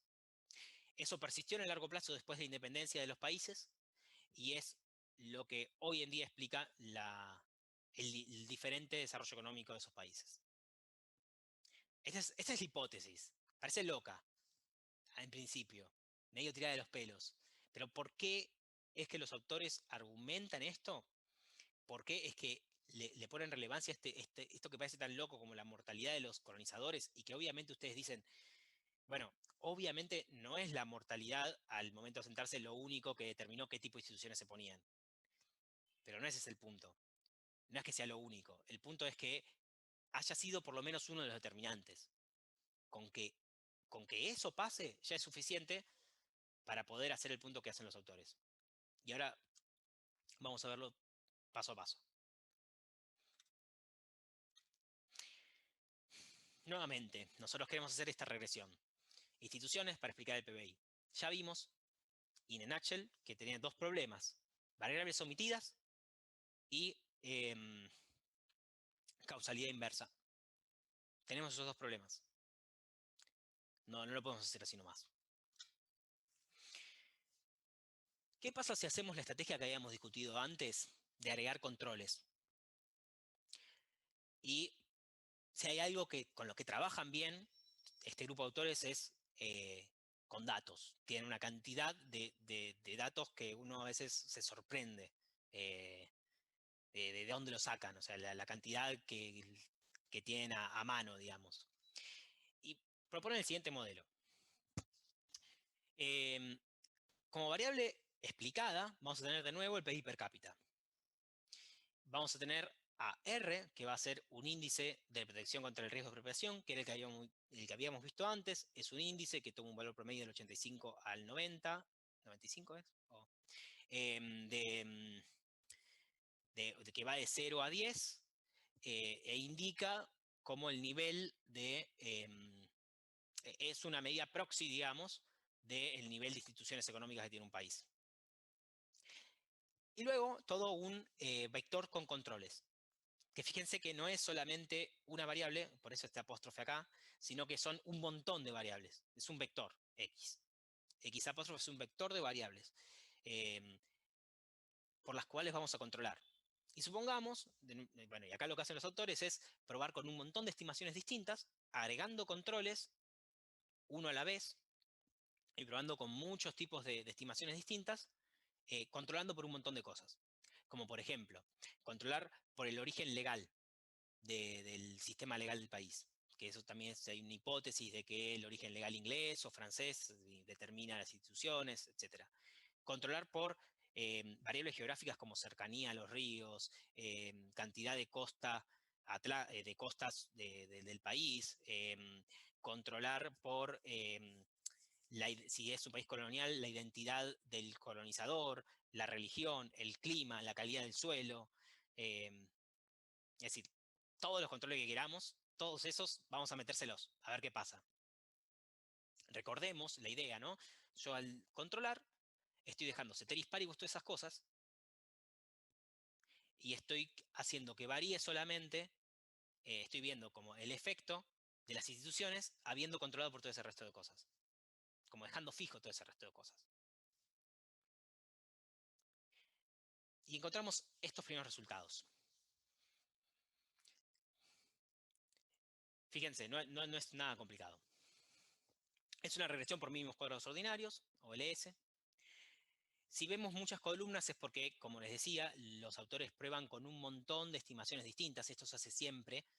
Se estiman muchos modelos distintos como para poder asegurar de que un modelo o una coeficiente no da un número porque es el único que justo medio así, sino que si yo le varío un montón de cosas, es robusto el resultado a distintas estimaciones. Y lo que veo es, si tomamos la estimación, por ejemplo, de la muestra de 110 países o una muestra reducida de 64 países, el efecto que se ve de instituciones sobre el PIB per cápita, en este caso sobre el log del PIB per cápita, da 0,54 puntos logarítmicos o 0,52 puntos logarítmicos. Que esto, al ser una regresión log nivel, se interpreta como un cambio porcentual. Entonces, lo que nos dice esto es que, si lo queremos interpretar directamente, lo que nos dice es que un aumento en un punto, recuerden que el índice va de 0 a 10, si un país aumenta un punto en aumenta un punto su índice de instituciones, eso está correlacionado con un aumento del 54% en el PIB per cápita. ¿Me siguen? Clarísimo. ¿Sí? Lo mismo, algo muy similar para la muestra entera. acá primero nos preguntamos una cosa, que es si los resultados son estadísticamente significativos. Y esto lo vemos con lo que está entre paréntesis, que es el error estándar. Acá, esto porque es un paper un poquito viejo, es del principio del 2000, hoy en día lo que se hace es ponerle a los coeficientes asteriscos. Entonces es mucho más fácil, el asterisco ya te dice si es significativo o no. Acá no se hacía eso, la práctica era poner entre paréntesis el error estándar y dejarle al lector la tarea de tener que agarrar el coeficiente, que es 0,54, dividirlo por el error estándar, que es 0,04. Eso te da el valor del estadístico T, y el estadístico T lo tenés que ver en la tabla. Digamos, en general, mientras más grande sea el estadístico T, mejor, a ver si es significativo o no. La respuesta es, son significativos. ¿Ok? Recordemos, siempre nos fijamos en la significatividad, porque como estamos haciendo una estimación, no estamos seguros que esos coeficientes hayan sido fruto del azar. Entonces, tenemos que hacerle un test de hipótesis. Pero bueno, son significativos. Es decir, la relación existe. Y al agregarle, y acá tenemos distintas estimaciones con distintos controles. Y fíjense lo que pasa cuando nosotros agregamos el control de la latitud, es decir, el control de la distancia al ecuador, que habíamos visto antes, como la variable geográfica. Lo que vemos es que el índice de instituciones, o sea, la variable de instituciones, el coeficiente relacionado a la variable de instituciones, sigue siendo estadísticamente significativo, pero el índice relacionado a latitud deja de ser significativo. 0,92 dividido 0,63 da un estadístico T muy pequeño, con lo cual no es significativo.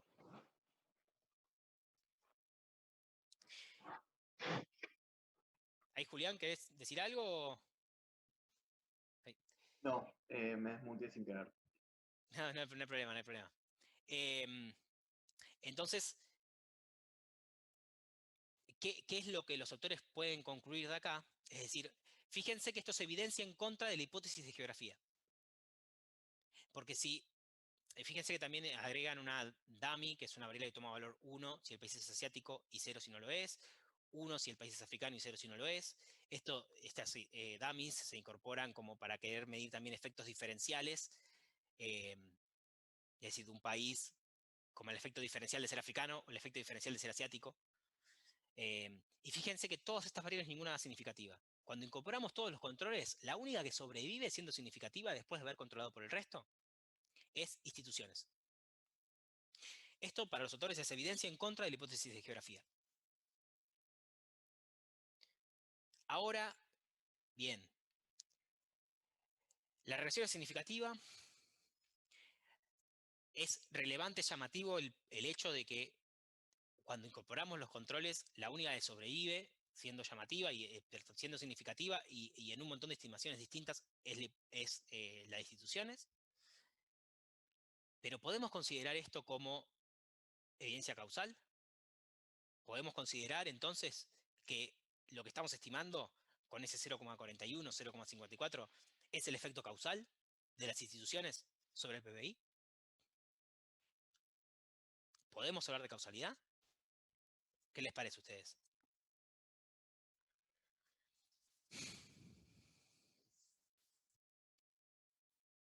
¿Alguna idea?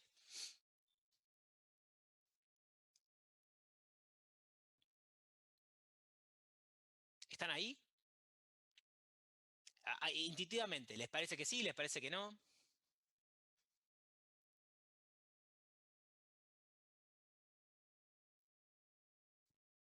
Vamos, chicos, que es viernes a la noche. Ahora en media Yo hora. siento que sí, pero seguramente no. Ok, bien, bien, bien. Muy buena respuesta, Nair. Muy buena respuesta. O sea, No sabemos. vos lo ves y decís vos lo ves y decís sí, es causal, pero después volvés a la teoría antes de que es causalidad o no es causalidad. Muy bien, muy bien, muy bien. Vamos, chicos, es viernes a la noche. Hay que. No sé si están todos ahí. Sé que puede ponerse un poco denso esto. Pero bueno. A ver, acá en el chat. Estamos, bien, buenísimo. Entonces. Allá. El problema es Con esto podemos descartar las hipótesis por las que controlamos. Podemos decir, bueno, con esto descartamos la hipótesis de geografía, descartamos la hipótesis, ponerle del clima, religión, de todo aquello que le sumamos como control. ¿Pero estamos seguros de que no hay otra cosa que estamos omitiendo? Tal vez inobservable, que determina las instituciones y determina la geografía. Perdón, y determina el desarrollo. Fíjense que si nosotros ploteamos las observaciones, esto es lo que habíamos visto antes, ¿no? Es el índice de protección contra la expropiación y el desarrollo del PIB per cápita. ¿Podemos estar seguros? La pregunta es, la respuesta es no. La respuesta es, supongamos que, de nuevo, en esta lógica medio horrible, medio racista, de que es la inteligencia y que hay algo como genético que diferencia a los distintos pueblos, que hace que unos sean más inteligentes que otros, y eso es un inobservable, porque no lo estás controlando, y en realidad es la inteligencia lo que te está determinando las instituciones, y la inteligencia es lo que te determina el desarrollo económico. Entonces vos estás viendo este beta, el beta te está diciendo que las instituciones son significativas, pero en realidad era esta variable que estabas omitiendo la que te determina el desarrollo económico. Ni las instituciones. O sea, cuando yo veo este beta me digo, oh, mirá el efecto de las instituciones, pero en realidad no es el efecto de las instituciones, es el efecto de la inteligencia. Que le estaba mandando el término de error. Entonces, vamos a el ejemplo, un ejemplo muy... lo que quiero marcarles con esto es que estamos en un problema cuando tenemos una variable endógena de querer solucionarlo incorporando controles, que era la pregunta que me hicieron cuando hablamos de en experimento. Hay veces en los cuales, a ver, la lógica es similar, porque como lo que cuando vimos el caso del experimento del insecticida, lógica que teníamos que usar detrás era intentar controlar por las variables relevantes y solamente cambiar lo que es el tratamiento. Pero había otra cosa más, que el tratamiento que nosotros estábamos poniendo era exógeno. Acá el problema es que es endógeno. Las instituciones nacen en una sociedad, al interior de una sociedad, y está todo relacionado con todo. Entonces, ¿cómo podemos estimar el efecto causal de las instituciones? Por separado, solo. O sea, no es una cuestión de sumar controles a lo bobo. Vamos a este ejemplo de salarios a nivel educativo, ¿no? Que habíamos visto acá, con esto de sumar controles. Supongamos que nosotros queremos explicar el efecto de la educación sobre los salarios. Y tenemos una cantidad de controles enorme, ¿no? Pues tenemos educación, supongamos esta ecuación, educación, inteligencia, experiencia. Hacemos, y yo me interesa el beta 1, me interesa el efecto de educación sobre salarios.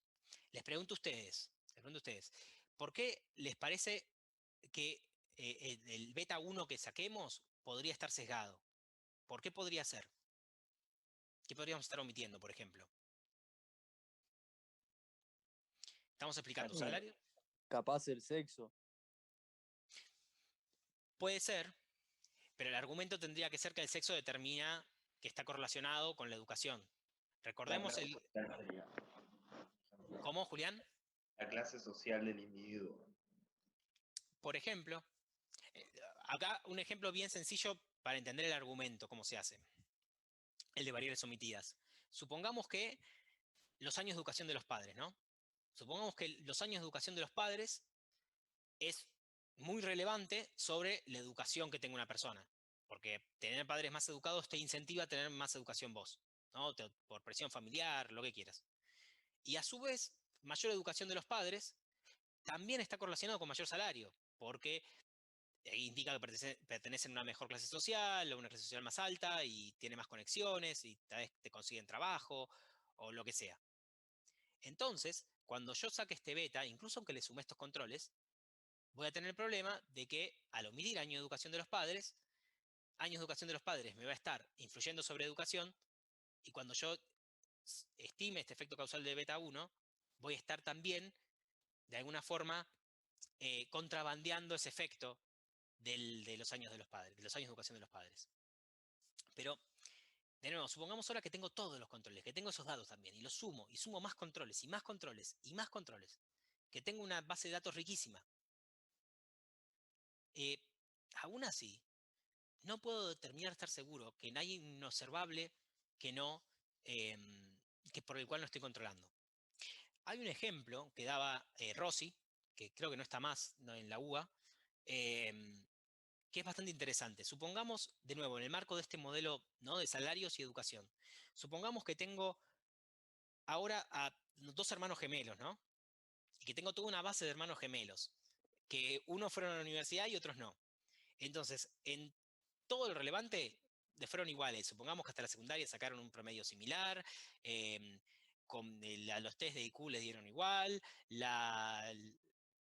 los años de educación de los padres son los mismos, lo que comieron de chiquititos era lo mismo, los padres le daban nueces para la inteligencia o lo que sea, y uno fue a la universidad y otro no. Entonces después vemos el efecto sobre el salario del que fue a la universidad y del que no.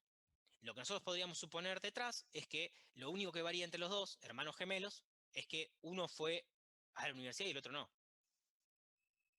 Y si después vemos que el que fue a la universidad tiene más salario, podríamos concluir que es el efecto causal de haber de más años de educación. Y sin embargo, tenemos un problema, que es el sesgo de selección,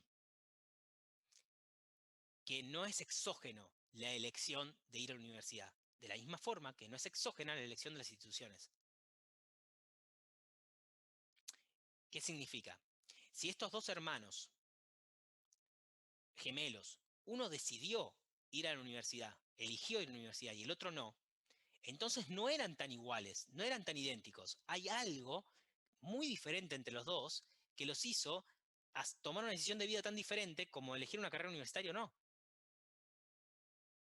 Que uno decidió empezar a trabajar de una, por ejemplo, y otro decidió hacer una carrera universitaria. Y el problema puede ser que esto sea, no sé, motivación, por ejemplo. Y que es la motivación la que te lleva a tener un mayor salario. Y también te lleva a tener mayor educación. ¿Cuál es el problema en este caso? Que necesariamente, de nuevo, ustedes siempre piensen, tengan en la cabeza el experimento ideal. ¿Cuál sería el experimento ideal? Y agarrar a grupos de personas similares, a unos obligarles a tener educación, a otros obligarles a no tener educación y después ver el resultado. Obviamente eso no se puede hacer, ¿no?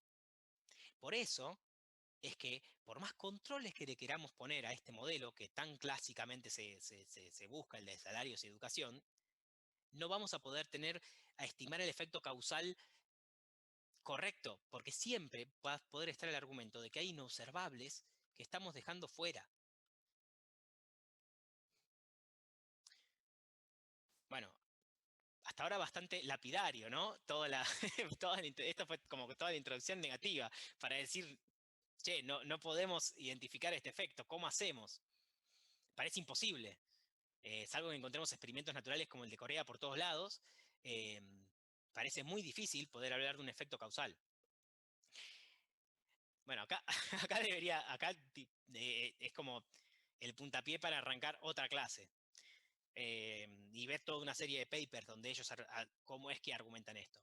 Vamos a intentar rápido, en lo que nos queda de tiempo, entender, no lo vamos a poder entrar tan en profundidad, pero entender cómo es la estrategia que están usando. El problema ya lo entendimos.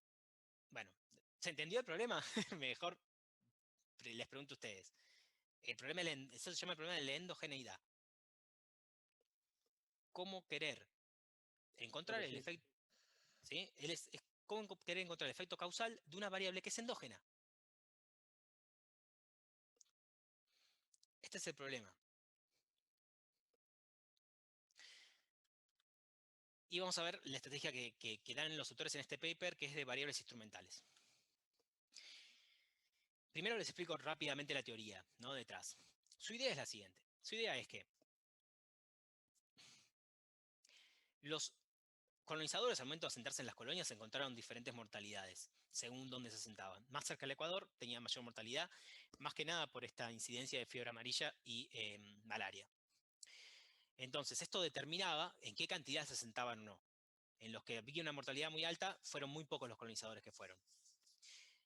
Esto llevó a que en ciertos lugares desarrollen instituciones tempranas que eran meramente extractivas. Donde eran pocos los colonizadores, lo que favorecieron fueron un tipo de instituciones que priorizaban la extracción, la mayor cantidad de extracción de recursos posible de la colonia hacia la metrópoli. Mientras que en los lugares donde se asentaron de forma masiva o empezaron a ser una parte importante de la población, lo que llevaron es que se acopiaran las instituciones que estaban empezando a desarrollarse en Europa con contrapesos de poder, con mayor protección frente al soberano. Cada uno tenía su tierra, su ganado, y empezó a hacer y con instituciones económicas más parecidas al tipo que está en Europa. Estas instituciones persistieron en el tiempo, luego de la independencia, y son las instituciones las que determinan la performance económica hoy. Ese es el argumento teórico. Hay 3 premisas sobre las que se asienta este argumento, si uno lo ve. Primero es que uno tiene que aceptar de que efectivamente existen como 2 tipos a grandes rasgos de políticas de colonización. Como la política extractiva, es la de decir, bueno, me instalo en un país para poner un gobierno totalmente autoritario, que lo que busque sea sacar la mayor cantidad de recursos de la colonia. Generalmente estaba relacionado con extracción de recursos naturales y se daban monopolios de comercio a muy pocas personas, en manos de muy pocas personas, que puede ser tanto como oro, esclavos, algodón, etc. O instituciones no extractivas, ¿no? Instituciones que reproduzcan las instituciones europeas en cierto sentido, con control de gobierno, todo lo que ya estamos discutiendo. Que protejan, digamos, a los individuos que estaban asentados, la propiedad pequeña que tenían, la posibilidad de comerciar, etc. La segunda premisa sería que esta estrategia de colonización, o sea, primero asumimos que hay 2 estrategias distintas. Segundo, que si se adopta una o la otra, en parte, no como principal, pero en parte puede estar determinado por la factibilidad que hubo de asentarse. Perdón, tengo ahí problemas con el celular, pero ahí sigue. Entonces, esta es la segunda premisa. Y la tercera es que las instituciones persistieron después de la independencia. O sea, son 3 premisas que uno tiene que aceptar. Algunas se pueden argumentar más, ¿no? O demostrar más con datos, por ejemplo la segunda. Como historia, simplemente para mostrarlo, anecdóticamente, lo que vemos acá, esto es la fundación de Australia. Australia, como también esto parece ser que cuando iban a fundar Australia, en realidad que se quería hacer la prisión, primero a fines del siglo XVIII, se eligió primero una isla sobre el río Gambia, pero se tuvo que descartar porque era tan alta la mortalidad que había por fiebre amarilla que se temía la vida de los carceleros y de los presos, y dijeron, no, bueno, vamos a Australia. Esto de acá abajo es también una imagen que recrea, digamos, lo que es el viaje de los padres peregrinos, o los Pilgrim Fathers, que en 1620 se asentaron en Massachusetts, pero la historia también cuenta que ellos al principio querían ir a Guyana, y también fueron... no me sale la palabra, como que descartaron esa idea por la mortalidad que había en Guyana en esa época. Y el último ejemplo, esta foto es el rey Balduino de Bélgica. Esta foto es más moderna, es después de la Segunda Guerra Mundial, inmediatamente después, en una visita a casa a Bélgica. Y Bélgica es un ejemplo, digamos, en la literatura de una institución extractiva, una institución en la cual se asientan solamente con la idea de extraer la mayor cantidad de recursos y oprimir a la población, con una población blanca muy, muy, muy, muy minoritaria, con privilegios sobre el resto, ¿no? A ver si podemos entender cuál es la estrategia. La idea es la siguiente. La idea de variables instrumentales es, si vos encontrás o tenés una variable que es exógena, es decir, que no está determinada por otras cosas que, es decir, que determina de forma exógena instituciones, es decir, no hay otras variables por ejemplo, el argumento que hacen ellos es, se elige la mortalidad de los colonizadores al asentarse. No hay otras variables que expliquen la mortalidad al asentarse y que expliquen a las instituciones.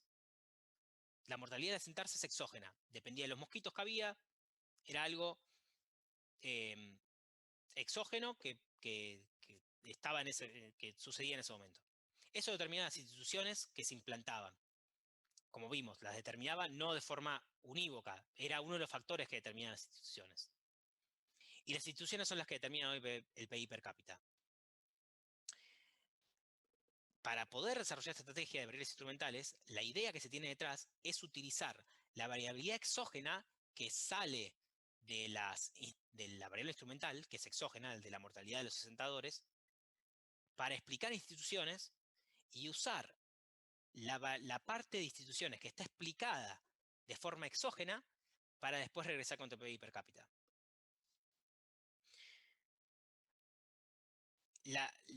Ahora vamos a ver cómo es econométricamente. Pero la idea es que lo que se le pide a un instrumento es que cumpla 3 requisitos. Que sea relevante, es decir, que haya una conexión real, relevante, entre la variable instrumental, en este caso, la mortalidad de los asentadores, la mortalidad de los colonizadores a la hora de asentarse y las instituciones, es decir, que eso importe para las instituciones, que sea exógena, como les explicaba, y ese es el punto un poco más central, que no haya otras cosas que expliquen a la mortalidad de los colonizadores y que expliquen también las instituciones. Y si uno se lo pone a pensar, es difícil encontrar algo que pueda estar inmiscuyéndose ahí. Y luego la restricción de exclusión, que sería que la variable instrumental, en este caso, repito, la mortalidad de los colonizadores, no la mortalidad de la población, la mortalidad de los colonizadores nada más, influya sobre el PIB per cápita, pero solo de forma indirecta, solo a través de las instituciones. Formalmente, lo que se hace es lo siguiente. Perdón, me estoy apurando para poder terminar y mostrarle un poco los resultados así nomás. Después, si quieren, nada, nos quedamos para consultas unos minutos, pero así puedo terminar y liberarlos. Formalmente, esta estrategia se llama también mínimos cuadrados en 2 etapas. Porque lo que se hace es lo siguiente. Primero, se utiliza la variable exógena, que sería la mortalidad de los, en este caso, soldados, curas, marinos, que se establecieron en la colonia en esos del siglo XVII y XIX, en las colonias, y se intenta explicar a instituciones, que acordémonos que en el anterior era la variable que yo quería usar como variable explicativa. Ahora voy a explicar instituciones a partir de la mortalidad. Esto se llama primera etapa. Y en una segunda etapa, en un segundo paso, voy a usar instituciones explicadas a partir de la mortalidad. Es decir, yo acá voy a sacar un R sombrero, ¿no? Que era el I sombrero que tenía antes. Recuerden que cada regresión me da un I explicado. Yo hago la regresión, voy a obtener coeficientes explicados y voy a tener un I explicado. Perdón, estimado, ¿no? Y va a ser el que voy a incorporar en la segunda etapa de la regresión. Fíjense que esta segunda ecuación es exactamente igual a la que habíamos planteado antes. Esta de acá es exactamente igual con una pequeña diferencia, que ahora el R tiene un asterisco, fíjense, y este asterisco lo que me está diciendo que es el índice de instituciones, pero que surge de esta regresión, de la primera. En una primera etapa quiero usar instituciones, quiero usar la mortalidad para explicar instituciones. Voy a llegar a resultados que va a ser mis índices de instituciones, pero solamente el índice de instituciones que es explicado por la mortalidad. Y voy a usar ese, que yo ya sé que es exógeno, porque la mortalidad era exógena, para explicar las instituciones. Perdón, para explicar en una segunda etapa, para explicar al PBI per cápita. Sé que si no vieron econometría, Y ya después de 2 horas de clase, esto debe estar un poco en la estratosfera, pero intuitivamente síganme que la idea es aprovecharse que encontramos algo exógeno, la mortalidad, y quedarse solo con la variabilidad exógena que tiene la mortalidad sobre las instituciones para utilizar esa variabilidad exógena en las instituciones, que es al fin y al cabo lo que queremos, ¿no? Encontrar la parte de instituciones que sea exógena. Bueno, con esta estrategia encontramos una parte que es exógena, la parte que es explicada solamente por la mortalidad, porque la mortalidad sí era exógena. Más o menos. ¿Alguna vez lo habían visto, lo de variables instrumentales? ¿Antes lo vieron en algún lado? ¿En econometría lo llegaron a ver?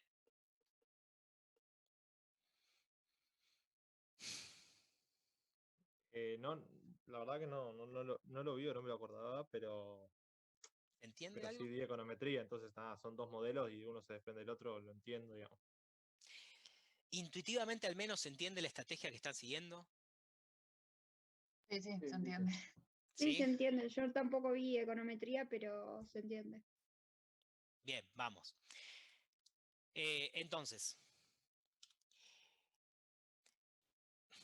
estas partes las voy a saltear, o sea, es como uno puede argumentar de la relevancia, que es decir, que efectivamente hay una relación entre mortalidad e instituciones, efectivamente la hay, pero la exogeneidad es un supuesto. La exogeneidad y la restricción de exclusión no se pueden probar empíricamente, se tienen que argumentar con buenos argumentos. Se tiene que tener un buen argumento de que la mortalidad es exógena. No se puede probar.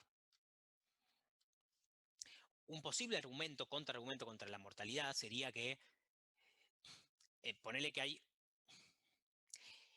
De nuevo, tal vez acá cuesta al principio entender cuando hablamos de exógeno y de endógeno qué queremos decir. Fíjense que cuando nosotros hablamos de que una variable es endógena, lo que estamos queriendo decir es que esa variable surge como consecuencia de otras cosas que también explican lo que queremos plantear. Entonces, si yo quiero explicar salarios a través de años de educación, yo voy a decir que años de educación es endógeno porque está determinado por años de educación de los padres y que años de educación de los padres me influye tanto en la educación mía como el nivel de salarios. Entonces, educación como variable es endógena. Acá dijimos que instituciones es endógena porque puede haber otras cosas como geografía, inteligencia, lo que sea, que determine instituciones y que determine también el desarrollo económico. Mortalidad, se podría argumentar que la mortalidad de los colonizadores es también endógena, como argumento, porque la mortalidad general influía sobre la mortalidad de los colonizadores y también sobre el desarrollo económico, ¿no? Y los autores dan argumentos para mostrar que esto no es así. Lo que dicen es, bueno, mirá que la malaria y el fiebre amarilla era muy importante para los colonizadores, pero no así para las poblaciones originarias. Las poblaciones originarias tenían expectativas de vida más o menos similares a todo el resto de países. Además, incluso los países que estaban sobre la línea de Ecuador, India, Centroamérica, etcétera, la costa de África, no tenían un nivel de desarrollo incluso mayor antes de la colonización que otras zonas geográficas, que después fueron colonizadas y se desarrollaron mucho más. Y además, bueno, el tema de la mortalidad también lo podemos incluir en la regresión y no cambia los resultados.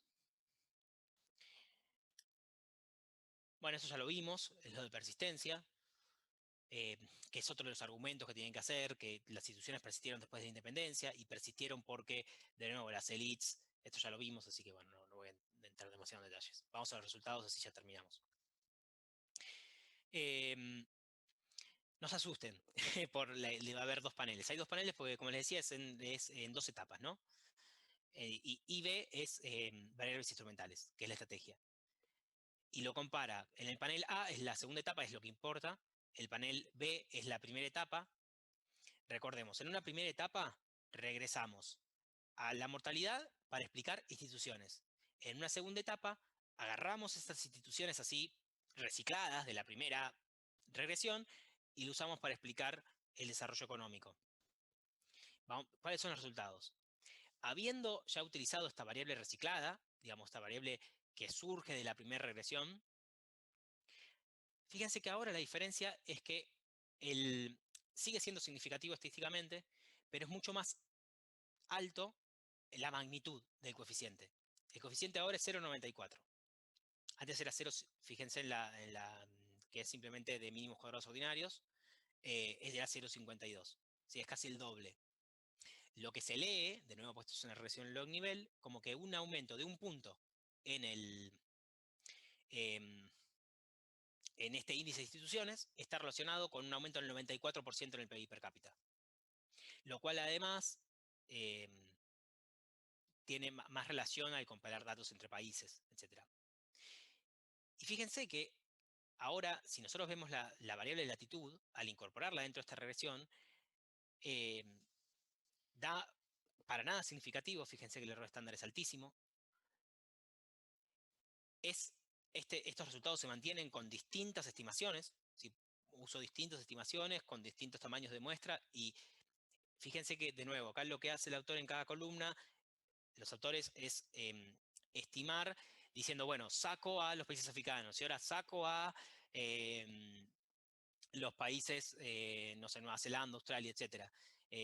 Cambio la variable dependiente, ya no uso el índice del PIB per cápita, sino que uso el output por trabajador, por ejemplo. Son todas cosas que uno cambia para decir, bueno, mira, mis resultados son robustos a distintas estimaciones, a distintas variables, o a sacar una observación y se siguen manteniendo los resultados. Lo último, lo mismo acá, si uno ve las TAMIs de África o Asia, de nuevo, no dan significativas. Lo único que se mantiene significativo son las instituciones. Y se mantiene significativo aún luego de haber hecho esta regresión primera. Y acá, los autores esto lo intentan argumentar de manera causal. Ahora sí, lo que ellos están diciendo es, sí es un efecto causal de instituciones sobre el desarrollo. Porque me quedé solamente con la parte exógena con una parte exógena de las instituciones para explicar el desarrollo económico. Este es uno de los papers. O sea, imagínense que quería preparar otro paper más, que es el que le mandé, que es el del Rise of Europe, que incluso creo que tiene más, o sea, económicamente es más pesado, bastante más pesado, pero que lo interesante y por qué estos autores, en cierta medida, tuvieron tanto éxito, es que ellos entienden muy bien el problema de identificación, el problema que estuvimos hablando de la endogeneidad de las variables, y argumentan muy bien cómo es que pueden encontrar un efecto causal. Si son muy conscientes de este problema, de cómo es que es un problema de economía que vamos a tener siempre, de cómo es que podemos estimar el efecto causal de una sola variable cuando está en la realidad todas las cosas relacionadas, ¿no?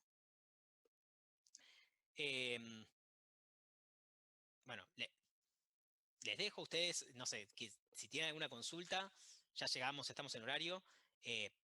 Perdón por la extensión. Es viernes a la noche, juega Argentina. ¿Algún comentario? ¿Consulta? No, todo muy claro. No, estamos. ¿Se entendió? Esto último, ¿por qué es que los autores argumentan que hay un efecto causal? Más o menos. Sí, por lo menos yo lo entendí. A ver ahí los comentarios. Bueno, claro, los autores argumentan que esto es más creíble, que sí es un efecto causal, que sí puede medir el efecto causal. ¿Por qué? Porque nos quedamos solo con una parte exógena de instituciones. Esa parte exógena que era explicada por la mortalidad.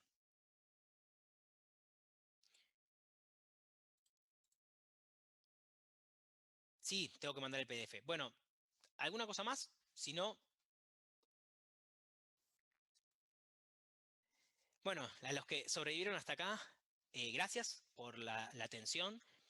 Realmente estos autores dan para muchas cosas más, o sea, en serio tienen papers muy buenos. Si leyeron el de Rise of Europe que no llegué a presentar, léanlo, está muy bueno, digamos, es muy interesante. Y bueno, nada, un poco la idea era ver eso, cómo se puede justificar y cómo se plantea este problema que en economía está a flor de piel, que es el de la identidad.